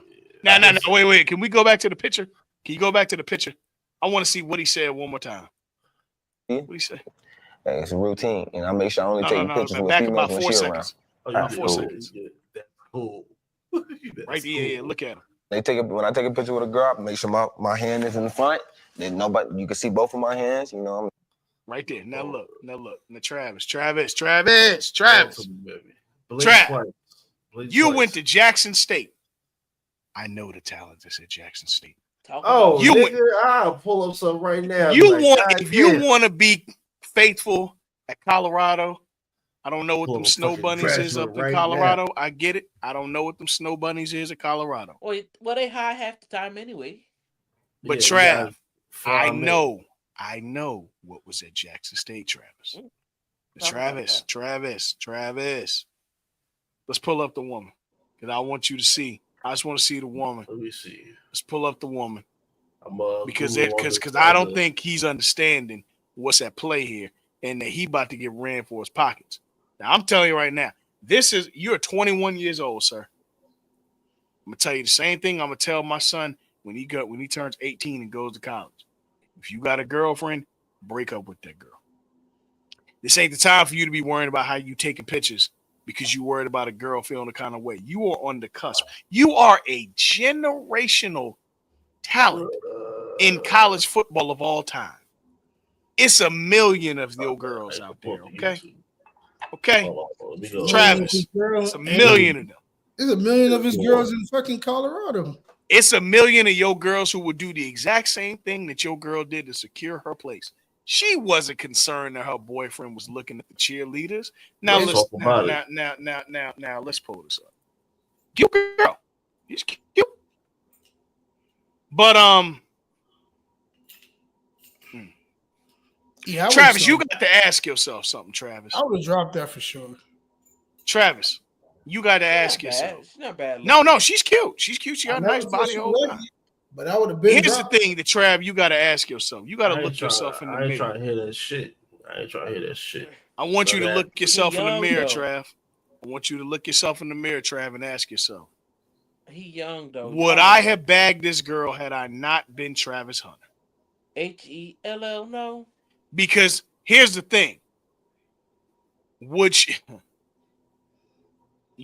you got a better chance of, Trav? Bagging a girl like her as Travis Hunter, or not bagging a girl like her as Travis Hunter? You got to ask yourself that, Travis. You getting ready to go to the league? Let's look at the top 5 draft selections as of today. I NFL got you. draft order. What's that? Tankathon? No, I'm just putting NFL draft order 25. As of right now, the draft order is because you ain't going lower than 5. I got you right here, Playboy. Okay. The Las Vegas Raiders are number 1. Vegas, Trav. This is Vegas. Yeah. After that, the New York Giants. Cam. Travis. No, for Noah won't be Cam. The Giants do not draft black quarterbacks. Yeah, What's Giants the black quarterback that's on the squad? Quinn Ewers will be a New York Giant. Yeah, Okay, it'll like this might be Travis Hunter first spot. Maybe that or Quinn Ewers for the Giants. They get number Carolina is a good chance to draft Travis Hunter or New England. New England would, because they'll put him with Drake May. They'll put him with Christian Gonzalez and Drake May. That'd be a hell of a backfield, wouldn't it? Yeah. But now look, he'll be safe in Boston. But if he'll be Giants, your girl is safe in Boston. Your girl is safe in Carolina. But at the same time, hold on. It's a lot of HBCUs in Carolina. I don't know if he's safe in Charlotte. I don't know. Now, it's a lot of women that look like the bank teller from the season 1 of Insecure in Charlotte, in Carolina. Fucked up, nigga. A lot of them look like her. Both barrels? And they know the bank teller from Insecure. No, I'm saying both barrels. Remember when she met Lawrence at Best Buy? Yes. And she had both barrels out? Yes, she did. Now, both barrels. Yes, I see what you did there. Yes, sir. Travis Hunter gonna find Kaya. Exactly. And then Cooking with Kaya. Cooking with Kaya. Yeah. Cooking with Travis. Yeah. She gonna cook for she gonna cook for his ass. I know. Now look, Travis Hunter. I understand young love, a teenage love. Don't hurt me again. Travis, do not allow yourself to become a father until the age of 30. Now look at the YouTube page. Oh, her name is Leanna. So they sweet. have look at they so in love. But you got to ask yourself this: would you have his her girlfriend with Dream Car? Would you have her if you were not Travis Hunter of the Colorado Buffaloes? Body recovery. Recovery. What? Dream after trip. Game recovery. You 21 years old, nigga. You don't got no fucking dreams. Except to play football. It's your only dream, nigga. You don't get no Travis dreams. Hunter and Leanna take on New Orleans. You know what? See? Travis Hunter goes home for let's go to the Thanksgiving one, please. Please, can I see this? Can I see this? Can I see this, please? All right, y'all. We don't need to do the whole. Hold on. See, I gotta see this. We see how this is gonna go, y'all. I need to see what they look like in Thanksgiving. Just skip through it. I just want to see what she looks like. Oh, right here? Yes, right there, next to Big Mama. I just want to see. I do not have YouTube Premium. Oh, never mind, man. Don't sweat. Yes. I just have to skip around and see this. YouTube Premium. This is. Come on, man. What are we doing? What are we doing? Let's get crazy. I think we lost the feed. I think. Nah. I had to take all the play. Yeah. All right, now let's see. All right, they got on the plane. Get me to the house. Get me to the house. Okay, there we go. I see. All right. Travis, what you doing, man? Look at this thing. Travis, all right, you live now. Swanee is like that, you know what I'm saying? Swanee, you know. I'm sure it is. Leanna, what's her? Leanna Lene? Is that her Instagram? I think so. Okay. Look, all right, now. All right. First spotting, we got a YN drinking a Sprite. Oh, we got a young YN right here. Yeah. YN Walker. Okay. Now Leanna's never seen YNs before. Look, she in the house. Like, what's going on? Look, she over there beating on children. Playing with the kid, okay. Pickleball. Pickleball. I mean, it is a trend. It is a trend. It is, but it's I might. okay. I might. There we go. This is what I wanted to see. Okay. Family time. Yeah, mama. Family time. Yeah, now look, mama love. Mama love. Now, mom's is on the couch. Now I don't cousins. know. We got all the cousins. Yeah, we got some cousins. First of all, that's how you know Travis' mom ill. She got all the kids. Yeah. Facts. All the kids came over there. Now, I will admit. Let's say, Travis has an older brother or sister. Are you prepared to make this woman Auntie Leanna? Yeah. Are you prepared for this? Yeah, I figured it out. Look at that. Oh, okay. Yeah. Well, I still stand on what I said, but she's putting in the time to salute. She's putting in the time to Hey, listen, man. When you see the bag, you go work for it. That is also a good point, Z. It's a good point. Good point. What's your synopsis? What do you think? What should Trav do right now? You getting ready to be a rookie in the league, but you got a girl who you've been with at least for 3 years. Well, see, this is 32 in actually a week. Will be 33. Zendel, and I know what he should do, but 21-year-old Zendel will probably do what he's gonna do and stick with her and try to make it work. But them NFL hoes is just too powerful. Now, on the flip, being with one girl keeps you from spending a lot of dumbass money. Let's not. True. Let's not discredit on the right path. Yeah, but he got to hang out with niggas. He's a rookie. He does. He has to get. He does. Yeah, a little bit. He's got to pay for the strip club trip one time. He's got to pay for the dinners. He's a rookie, so he will be paying for those things. Yes. For the one time. And Dion he has no choice. So he got to get that. Dion ain't there to protect you. No, but Dion has prepared you. He had as best as he could. I would say this. Dion gonna wire him a couple mil. There needs to be a conversation about celebrity and fame. And notoriety. Like, these is the rules and parameters of how we need to be acting in public. What we do inside the house. But just know, you have a camera on you at all times. People are watching you to get to me at all times. And you need to move as such. And listen, I've been 21. I wasn't 21. I've been a young man. Thought that the girl I was with, I was gonna fellas marry. I gotta. Yeah. Peace. Yes, Thanks sir. for having me. You already. I see the do-rag going on. It's time to go. I see it. I was a young man, and I thought, the girl I was with at the time, we was gonna be together forever. Mm-hmm. Here's the thing about the old days. The old days. You understand what I'm saying? Talk about it, Pastor. Yes. Trav, all I'm saying is it's good. You got something to be focused on. Be smart. Just know. Play your part. Just know you need to make sure that the field don't check. Because look, you can say that now when you in college. But once you start seeing them grown women with them grown women bodies, it's different.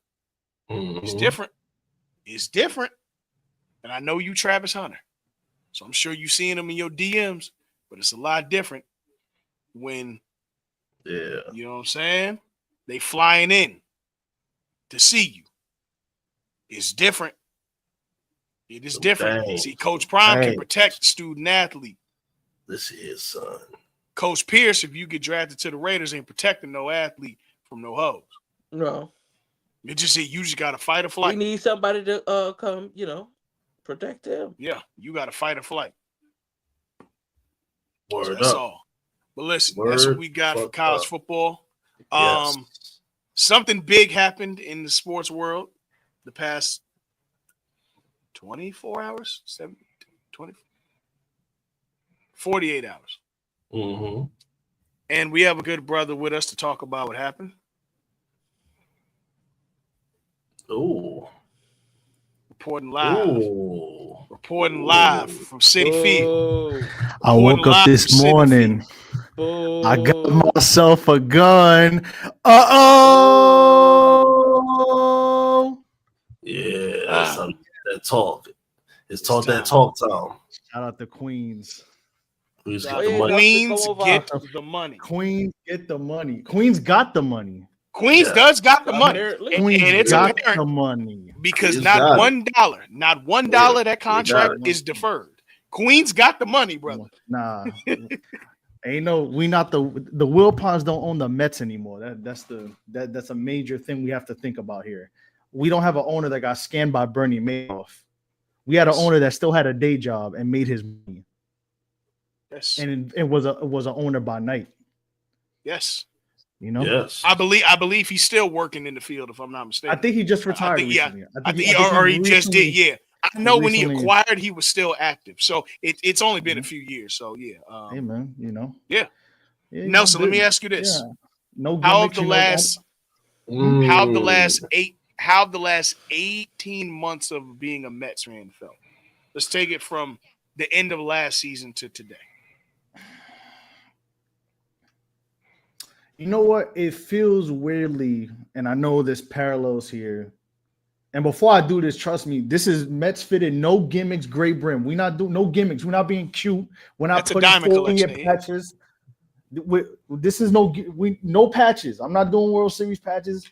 This is straight baseball talk. Let me just We're let not y'all being know. cute tonight. I know we've talked about it on this platform a lot. Nelson is a A1 day one Mets fan, so I don't want to hear bandwagon this. No. So I do have respect for the Yankees being from New York. My mother's a Yankee fan. You know, my mother gave me her 5 stages of grief post the other day talking about we pay too much. I said, nah, it ain't our money. I don't care. But to get back to what we're doing. So for the last year and a half, here's the thing with the Mets and ownership. The Wilpons were terrible owners. Mm-hmm. The Wilpons are the same people who said they didn't want to spend more than $30 million on Manny Machado or Bryce Harper. Yep. Let's just put that out there. These are the same owners that got scammed by Bernie Madoff, and the Mets had to pay for that with terrible contracts. Yep. So the Wilpons are terrible, and with Steve Cohen had to clean the shit off the wall. Yep. So yeah. In the last year, it's really been 2.5 years, give or take. Yeah. But the first really true year that Steve Cohen, let's go back a couple years. The first true year, and this is just the timeline of the Mets to now. The first true year that Steve Cohen really was able to take over and make decisions. He tried to win now. He tried Max Scherzer. He tried Justin Verlander. And that was a good 1-2 for the time being. But then Max Scherzer did Max Scherzer shit. We lost to the Giants, which we shouldn't have lost to. And that was that. We had a 100-win season where we lost in the wild card, which is embarrassing. Yeah. That happened. And then the year after that, we tried it again. Now, the Wilpons would have tried to ride that through. And fortunately, the Wilpons are not the owners anymore. Mm-hmm. Steve Cohen said, you know what, cool. This team is not going anywhere. Yes. We're going to cut our losses. Yes. We're going to trade Verlander. We're going to trade Max Scherzer. Okay. We're going to have to pay that money. We got to live with that contract, but it's cool. The money's going to come off the books a couple years, but let's get some prospects. Let's get some players, which they did. We ended up getting Luis Angel Acuna from the Rangers because the Rangers didn't care. They wanted Max Scherzer. They got their ring. Jacob deGrom signed there. We could have signed Jacob deGrom. He said no, as much as people didn't like that, even myself to a degree. But I had to understand, I told myself, I think this is it with deGrom. We just going to have to live with it. If he stays, cool. If he goes, cool. Shout out to my boy Jacob. I'm going to cut my losses with Jacob deGrom. We traded Justin Verlander. Yeah. James McCann.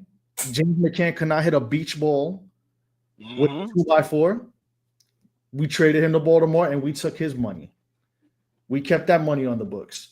So Steve Cohen essentially tanked. I don't want to say he tanked the season, but he punted a season because he knew I could ride this out and we could fight for the playoffs and lose in the game and get embarrassed, or we'll take a year, maybe a year and a half off, kind of make this a restoration project. And he kept it honest. He said, hey, listen, I want this team to compete. I understand this is not going to happen in a year. I understand this is not the most desirable situation right now, but we're going to clean it up and we're going to make it work. Because he could have went for Shohei Ohtani and tried throwing money, but I could tell compared to with Soto now, which I'll get to, with Ohtani, I think they knew he was going to the Dodgers, and they said, you know what? What's the point? Like we're not gonna fucking. It's like flirting with a girl you know you're not gonna go home with. There's no point. You're gonna just go home, just close your tab and leave. That's what the Mets did. So you get that. Then there's more managerial stuff. We get David Stearns. Thank God we got rid of Brody Van Wagenen, because Brody Van Wagenen damn near cleared the farm system out. Mm-hmm. We had a great farm system for a couple of years because, as you know, going back to which I'll get to later, we had great prospects. We traded Pete Crow Armstrong for Javier Baez, who was a half-a-year rental, who ended up going to the Tigers. And listen, shout out to Javier Baez, fellow Puerto Rican, but what has he done but strike out every two at-bats? Nothing. Pete Crow Armstrong is over there in Chicago.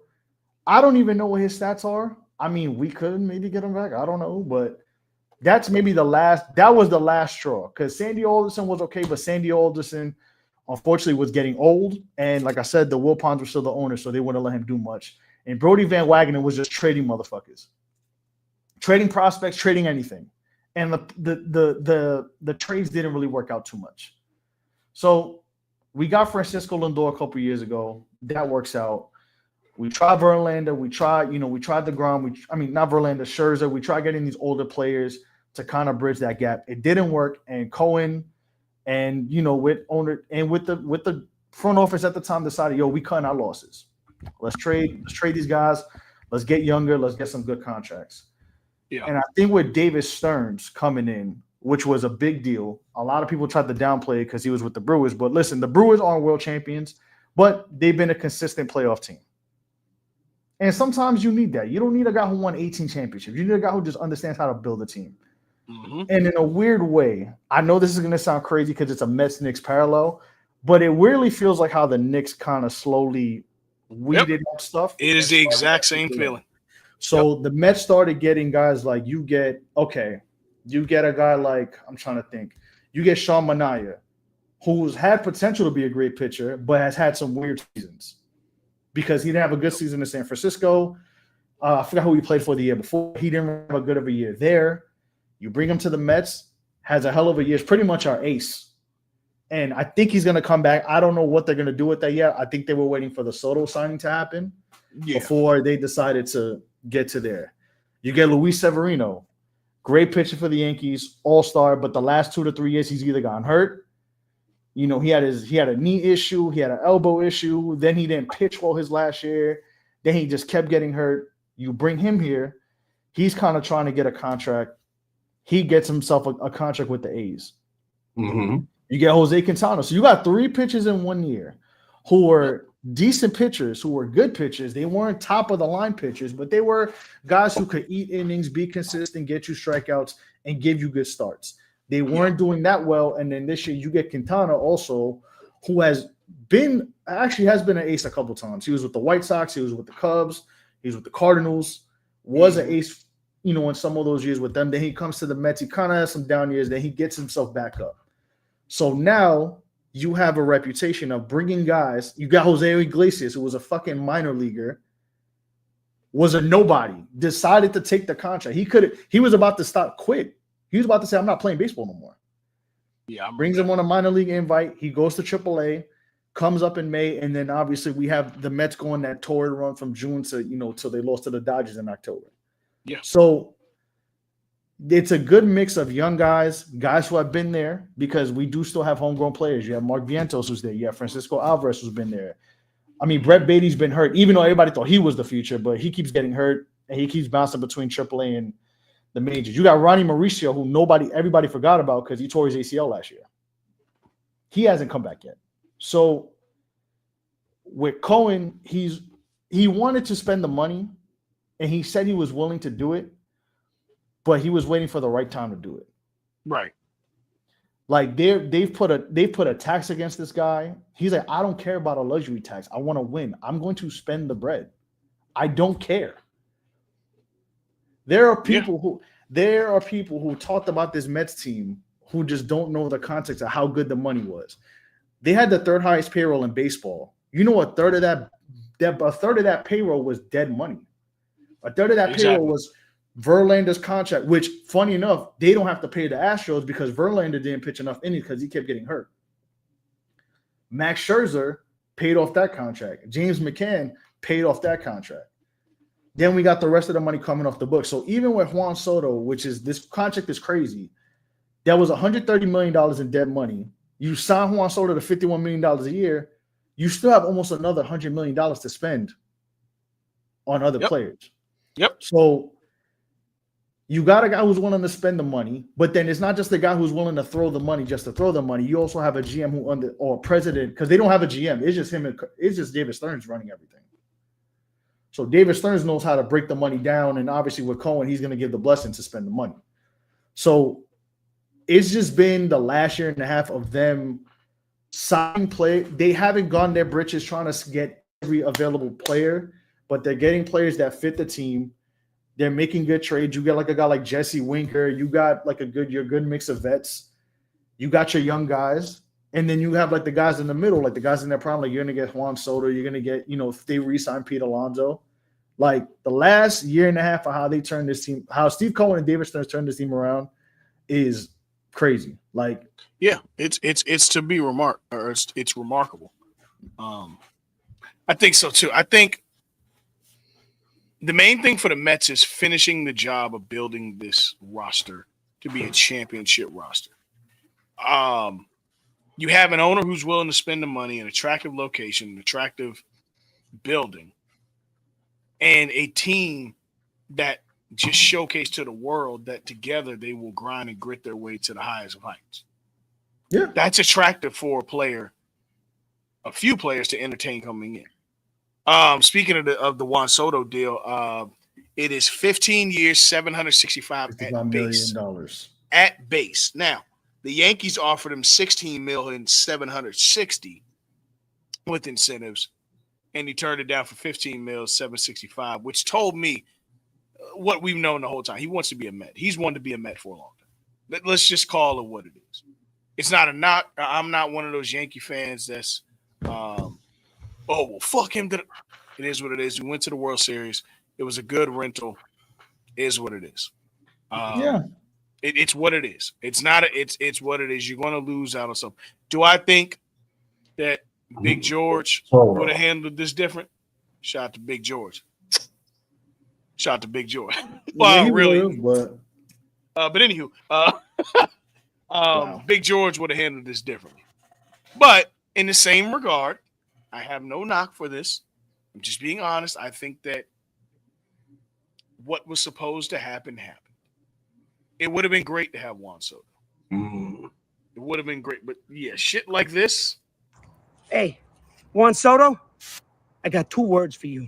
Fuck you. That's right. Fuck you and the horse you rode in on and the cavalry behind you. That's right, motherfucker. Yeah, I'm taking it personal. We gave you our love. We gave you our fucking heart and soul. Calm down. Pause this. You see, this is the problem. This is the problem. You see, this is the problem. This is the problem with Yankee fans, and this is not just to any. This is not to people involved here. You know what this is? You see, this is the Yankee fan that don't deserve shit. This is the one that don't like. This is the one. These are the people, like, aside from a couple of Yankee fans I know, these are the motherfuckers I'm like, yo, I want the Yankees to lose 100 games in the season. Like, I want to see what they will do. Will they jump off the Empire State Building for this team? Like, because you might have to do that. As a Yankees fan, we are no different. Our fan base, it's not me, but our fan base is no different than Cowboy fans, Oh than yeah. Lakers fans. It is the entitlement because of all the past success. You And see, that's the look, problem. What is it? I The thing deserve about the it old all. days, I deserve. They the the thing old about the days. old days is they're the old days. And a lot of people think it's 5 million. You see, people don't research and do context. It's funny because I had this Not at all. conversation with people the other It's day. not 5 million at all. It's very much so not. It's over Not at 800 million if you look at the contract, because he could So, opt out after 5 years and go up to 55 million, which makes it 800 million, and then there's incentives too. Well, no. So from what I understand, it's not the opt out. It's if he stays in, they're adding on 5 mil every year that he stays after. Yeah. I think he has the opt out option after year 5. But once He we get does. to year 6, that 51 goes up to 56. So it brings the contract to 815 or something. It's like age 15. Brother. Yo, do you know? Listen, let me tell you what's going on in Queens, just in case, because people don't pay attention. Okay, so there's not only is yes, this is not a Cinderella run from this team. I will say that much. As much as I want to get Mets doom and gloom, because I could do that, I'm allowed to. I'm not going to, because I can feel and see the difference here compared to what I witnessed the last 20 to 25 years, aside from a couple good years. There's that. He looked at the Mets future versus the Yankees future. And I'm sorry to say this, you hit dog holler, the Mets future in regards to just organization, what they have in the prospects, what they can do is a lot better. Also, just in case you people don't pay attention, in Queens, next to Citi Field, you know what they're building next to Citi Field? There's a park called Etihad Park, where the New York City FC, who once played in Yankee Stadium, they're going to go play there in a couple years. You know what that does? You know what that brings? That brings more money around that area. And they're doing a park for him. And they're doing a park. And I think they may do a casino in that area too. And you have the US Open. So you know what you have in that hub of Citi Field? It ain't just Chinatown and car lots anymore. You have an MLS park there. You have you have Flushing Meadows Park right up the block. You have a casino. So that area of Queens is gonna be printing money in a couple of years. And that's kind of funny because New York City FC used to play in the Bronx, and now they about to go play in Queens by Citi Field. Because that's what they were doing that for a while. They play in the Yankee Stadium because I was a season ticket holder.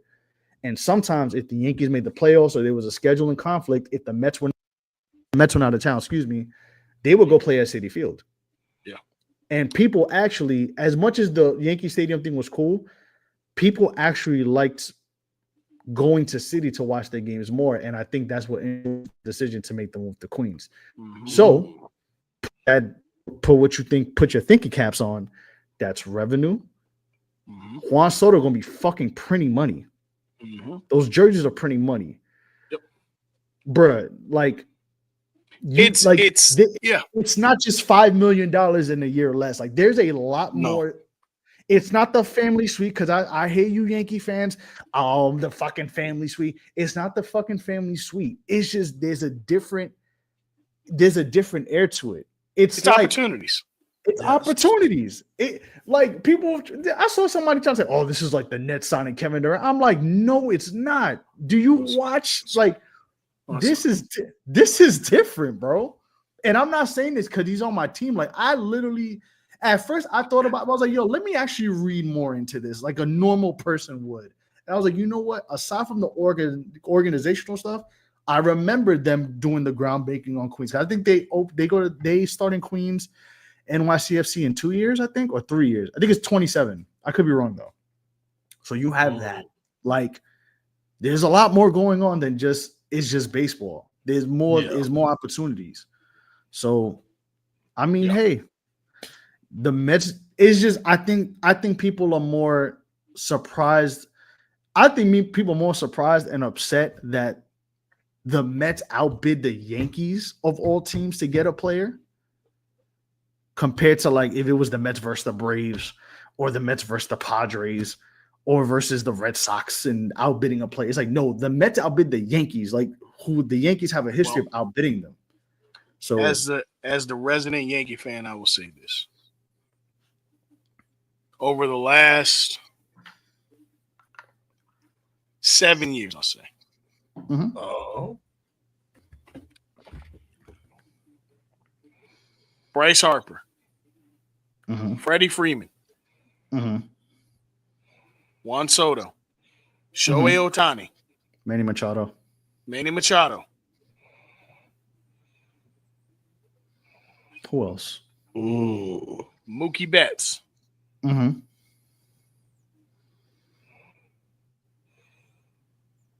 I don't really consider Trout. Trout was never leaving. And the only place Trout's going to is Philadelphia.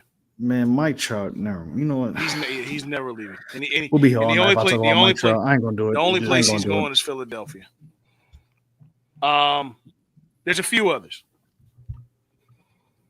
None of that has been signed. The Yankees lore is starting to look a lot like the Lakers lore. And it's a very similar situation because the kids are in charge, and it ain't happening like Big George and Big Jerry used to make shit happen. Let me ask you this, Earl. Does it make you feel like this? That's right, Judge. Now it's your team. That's it. Let's stick it up his fucking ass. That's right. I would just slow roll that clip by clip. I can't wait. I can't wait. I can't wait to roast that motherfucker on Thursday. I'm gonna say this. I'm not. Y'all know me. I'm not an entitled fan. He's not my favorite Totoro anyway. So, also, I'm not an entitled fan. Even though I'm a fan of a couple of big teams, I don't feel like just because you're a big team means that you deserve a big player. I think that what's happening now is because I know we got to wrap up very soon. We got to wrap up very soon. Yes. What's happening is social media has evened the playing field for big bank to now have to play with little bank in the same way. We're seeing teams that are considered afterthoughts in markets win championships. The Kansas City Chiefs are the best thing in football right now. Kansas City, Missouri. No offense. Shout out to Marcel. Shout out to a few others out there. But the teams in big markets aren't winning. Yeah, the Rams got it. Cool. But the Dodgers got it. Cool. But the Lakers outside of 2020, it had been 10 years. Nasty work. It's been 15 for the Yankees. Yeah, it's been 15 for the Yankees.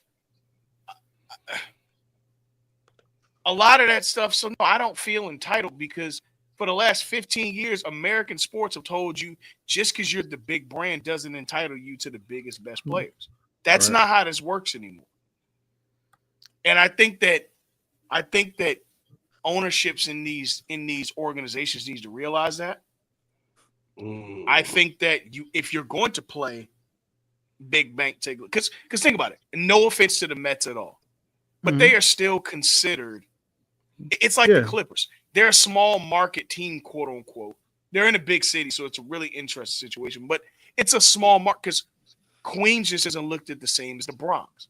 No, it just is what it is. No, yeah, I mean, it's no different than the Nets or the Knicks. Like the Knicks are the big market team, and the Nets are just not. The big market doesn't guarantee that. But what did the Knicks do? The Knicks said, "Okay, let's get some guys who know hoop in here to construct a team that's about hoop." And there we have it. The Knicks weirdly built themselves like a small market team in a big city. Absolutely, they did. You didn't go and try and get LeBron. You went and got Jalen Brunson.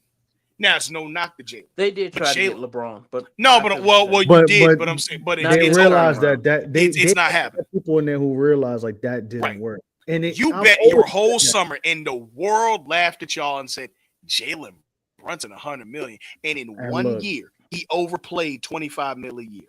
In 1 year, he did. The when you build like that, right? Because honest to God, not to cut you off, when that was a joke. No, honest to God, this is not a crazy contract for Juan Soto. It's $50 million a year. We've been watching baseball players get $50 million a year for the last 20 years now.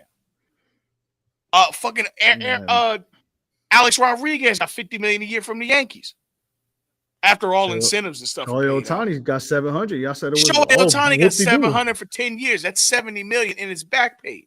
That's not, 50 million a year isn't a crazy contract. It's just the extension of the contract or the length. And y'all was saying Ichiban #1 with Shohei Ohtani got a 700 million, but was Juan Soto got 765? That's a problem now. Like you see 765, but you're or even go look at Bryce Harper to the Phillies. Bryce Harper was 13 years, what 435? 330. And I think because Mike Trout got the 435, I think, or something of that nature. Mike Trout got the 4. Yeah, Mike Trout got the 4. I think it's 426.5. Right. Mm-hmm. It's not a crazy contract. It's just the extent, which tells you that these guys are in their play. He's also 25 years old, which means by the time that we may be talking opt out at 38, 37, 38, which I don't even know with sports medicine, you got to really ask yourself, is he going to be washed? He still could just turn into a bigger power hitter. The only thing that's going to take that, and everybody knows Juan Soto's Achilles heel is his defense. Everybody knows he's not the best, and the only time he ever got considered for a gold or silver glove is with the Yankees. His defense, but his batting and his ability to hit the ball where it's supposed to go is something you just can't put a price tag on that.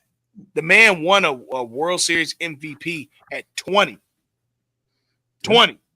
And to add on to that, when you sign these type of players or when you're about to sign these type of players, there's a thing called signing around them.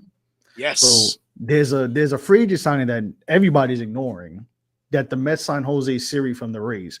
Listen, the motherfucker only hits home runs or strikes out, but he is like in the 98th percent. And I don't like the sabermetrics of baseball. They annoy me. I'm not going to lie to you, most of them. But I am not going to ignore that the Mets signed a guy who is in the 98th percentile of defending. So like he's top, like he's the top. He is no worse than like the top 20 best defensive outfielder, which if you put him behind Juan Soto or you put him around Juan Soto, what does that do? Mask some deficiencies. It's like getting a Jalen Brunson and you get a OG Anunoby. Why? You put deficiencies to mask around that. So now Lindor and Alonso can play differently. Exactly. So if you retain both, but I understand. And then you have people complaining about, oh, he wanted to be second Aaron. And I'm like, yeah, but Mark Vientos hit fucking 430 during the postseason. And now with Pete Alonso, I would go back. You know why? Because guess who's batting in front of me and guess who's batting behind me. So you either have to pitch to me, you have to either pitch to Lindor, you have to pitch to Soto, you have to pitch. You're to not Vientos. walking all three. Who you want to pitch to? You have to pitch to you're 5 not people. walking all four. You either got to pitch to Lindor, you got to pitch to Alonso, you got to pitch to Soto, you got to pitch to Vientos, and they're probably going to put Nimmo in 2. So you got to pitch to 5 people. You can't walk 5 people. That's a run. No, ain't exactly.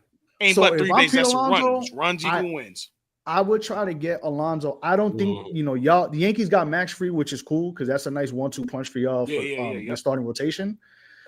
Which his was 8 years, $218 million. I think it's the largest contract for a left-hander in baseball history. For and a lefty it's the in fourth baseball, largest pitching contract. But because I think technically they don't. Well, it's not technically. They aren't counting Shohei's as a pitching contract. Yeah, because he's a two-way player. Yeah, Who gives a shit? Who cares? Yeah, it's 2 fucking 85. But I will say, but I don't think the, and I'll wrap this up quick. I don't think the Mets are getting Corbin Burns. It looks like they're likely not going to offer him the bread. So if it's me, I go get Alonso back, and I just get some starting pitching and some bullpen, and we move and maybe re-sign Iglesias because I like Iglesias as a utility guy on defense. They look like they want to keep Jeff McNeil. The rumor is they were going to trade him. Garrett Crochet may not go anywhere as of right now, from what I heard, because the White Sox are trying to think that they're big dogs now and trying to like extort players, which they stink. Why you can't do that? But if it's me, I get Alonso, get some pitch, Alonso.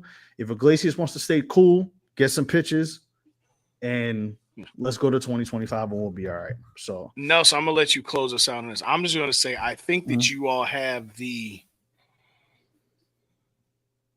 I told you this on when was it? Sunday or Monday? We found This was Sunday when he signed. Sunday. Yeah. I think y'all have the third, as of right now. This is just today. Third best roster in the NL, only behind the world champs, and I think Philly at full strength. I think Philly has just as much firepower from pitching as well as their batting lineup as the Dodgers. It's not. I think y'all have the third best line, but if you shape up everything, retain Pete Alonso, really build that bullpen up, I think y'all could be just as equally and if we get amicable as yes. I think y'all can be number 2. I still think the Dodgers just have the Dodgers. The Dodgers are number 1, but I think the Mets just ran out of gas. The Dodgers are number 1 in the league. I think the Mets they flamed out, and that happens. And that's and there's number. I think the Dodgers. Look, come on, we're I'm gonna put us over the Phillies, and I'll tell you why. I'm not mad at you having y'all over the Phillies. I'm not mad at that. I just think kind of. Phillies, I think what happened last year is the Knicks and Sixers in baseball. Okay. Not as drastically bad, but seeing how certain players look broken after that Philly series, and they're looking to run it back. Running it back does not do anything for you. So I have respect for Bryce Harper. Alec Boehm, supposedly they wanted to trade him, but they may not. But I don't know. He looked terrible after July, after the All-Star break. Castellanos is solid. Trey Turner solid. They got some guys that Real Muto, one of the best hitting catchers. But I don't know, bro. I think the way they looked after that series, that could do something to you. And if you don't, that can change. That could break somebody's mental fortitude. And honestly, if you're going to run the same roster back without getting anybody, except for like some spot things here and there, you don't need a big splash. But they've only signed one pitcher. So if you think you're going to run it back, running it back is not going to work.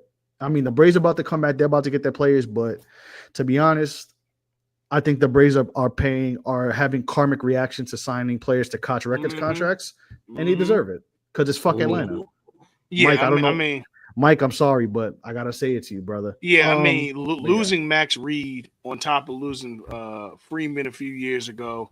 I mean, Atlanta, y'all better figure that shit out because it's a nice ass stadium for y'all to be signing motherfuckers some terrible contracts like that. But we could be here all night. Nelson, we're definitely gonna do this again after winter meetings are over. Of course. And then we talking baseball all season, but we definitely gonna do this again. I wanted to talk hoops. We are going to get back to it next week, so let's do it next week as well. For sure. But shout out to the Knicks. Oh, next week is championship, right? The finals. I think the finals is next Tuesday. Tuesday. Is it Tuesday? Mm-hmm. So the Bucks beat the Magic. Ooh. Sorry, Dell. Y'all beat up though. I'm gonna pray for y'all. They beat up. Yeah, ain't nothing they can do about it. I'm gonna pray for y'all. Like I'm gonna pray for y'all. And that little 20-point blowout you was. Nah, it does count. You play who's in front. You don't do that bullshit. Don't do that bullshit. No, we're not doing this. You know what? Before we wrap it up, no. Now he got me charged up. We're gonna do this because when the Knicks had 7 available players on Mother's Day, it was get good. So no. Fuck that. I understand. No. I understand. No, I understand Andrew's a part of the game, but you also play who's in front of you. So you know what? I'm sorry it had to be you. I'm sorry we had to tell you move your wand, but we did. Move your wand. Move the wand. That is insane. Move the wand. Let me tell you something, sir. It's fine. We'll see. It's different. It's different when it's your best player, though. That's all I got. It's okay. Bro, okay. We lost our best player too for half the year, and look what happened. But anywho, listen, man, injuries are part of the game. It's unfortunate, and I'm legit. I actually like y'all team. I ain't gonna lie. If you were like a Pelicans fan, I'll tell you to go fuck yourself. But they remind me a lot of the Knicks. The We Hear Knicks. 2 years, yeah. They remind me of that. Yeah, they do. They do. Yes. But I say, Nelson, let's I'll check with your schedule, obviously, but let's do this next Tuesday while the finals are on. Yeah, absolutely. We'll wrap this up. But yeah, Mad Bucks won. So the Knicks Hawks play. Whoever wins tomorrow against Knicks Hawks play, fourth wall Wednesday. Play the Bucks on Saturday to go to the final. And then the Thunder beat the Mavs. They whooped them. Luka shot horribly. So they will play the winner of the Warriors-Rockets game on Saturday as well. And then the winner of those two play on Tuesday. So we'll see what happens though. We're gonna see. I really have loved this year's Emirates Cup. And I don't know if y'all saw the NBA brought back the jingle shots. Yes. Hard. That's the kind of marketing we need. Yeah, it was Adam cool. Silver. I liked it. That was cool. And to make them action figures, that was hard. But look, sure. Nelson, thank you for coming through. Winston, as always, y'all can catch Show Your Work. Shout out to the union. Tap in with Mid Carters and Catering. Tap in with Show Your Work. Tap in. Tap in, of course, with Critically Unfocused. Tap in with, hey, man, Donnie Lucci, I got to tell you, you're getting Powder of the Year, bro. I'm just be real, bro. That boy's working. You are working, bro. You are working. Tap in, hanging with the crew. All of our family, Random Acts Podcast. Critically Unfocused. Critically Unfocused. Black Variant. God, come on. If I'm forgetting y'all, blame it on my head, not my heart. Mid Carters and Catering. Listen, of course, man. Come on. That's the union, baby. Mid Carters and Catering. Yes, y'all can check out the year-end wrap-up on Mid Carters and Catering. That dropped this past week. Tap into the Patreon. And, of course, the link to the Discord is in the bio. Dreams and Prosperity for all our North Carolina listeners is 12/28. After you got, yes, you're going to be your last day for them holiday food leftovers. 12/28. Warm you up a plate and head to the show. I don't want to see no leftovers for the holiday on 12/29. Be at Dreams and Prosperity. Yes, sir. The vibes gonna be in the building. Yes, sir. Until next time, we are out. Peace. Happy holidays.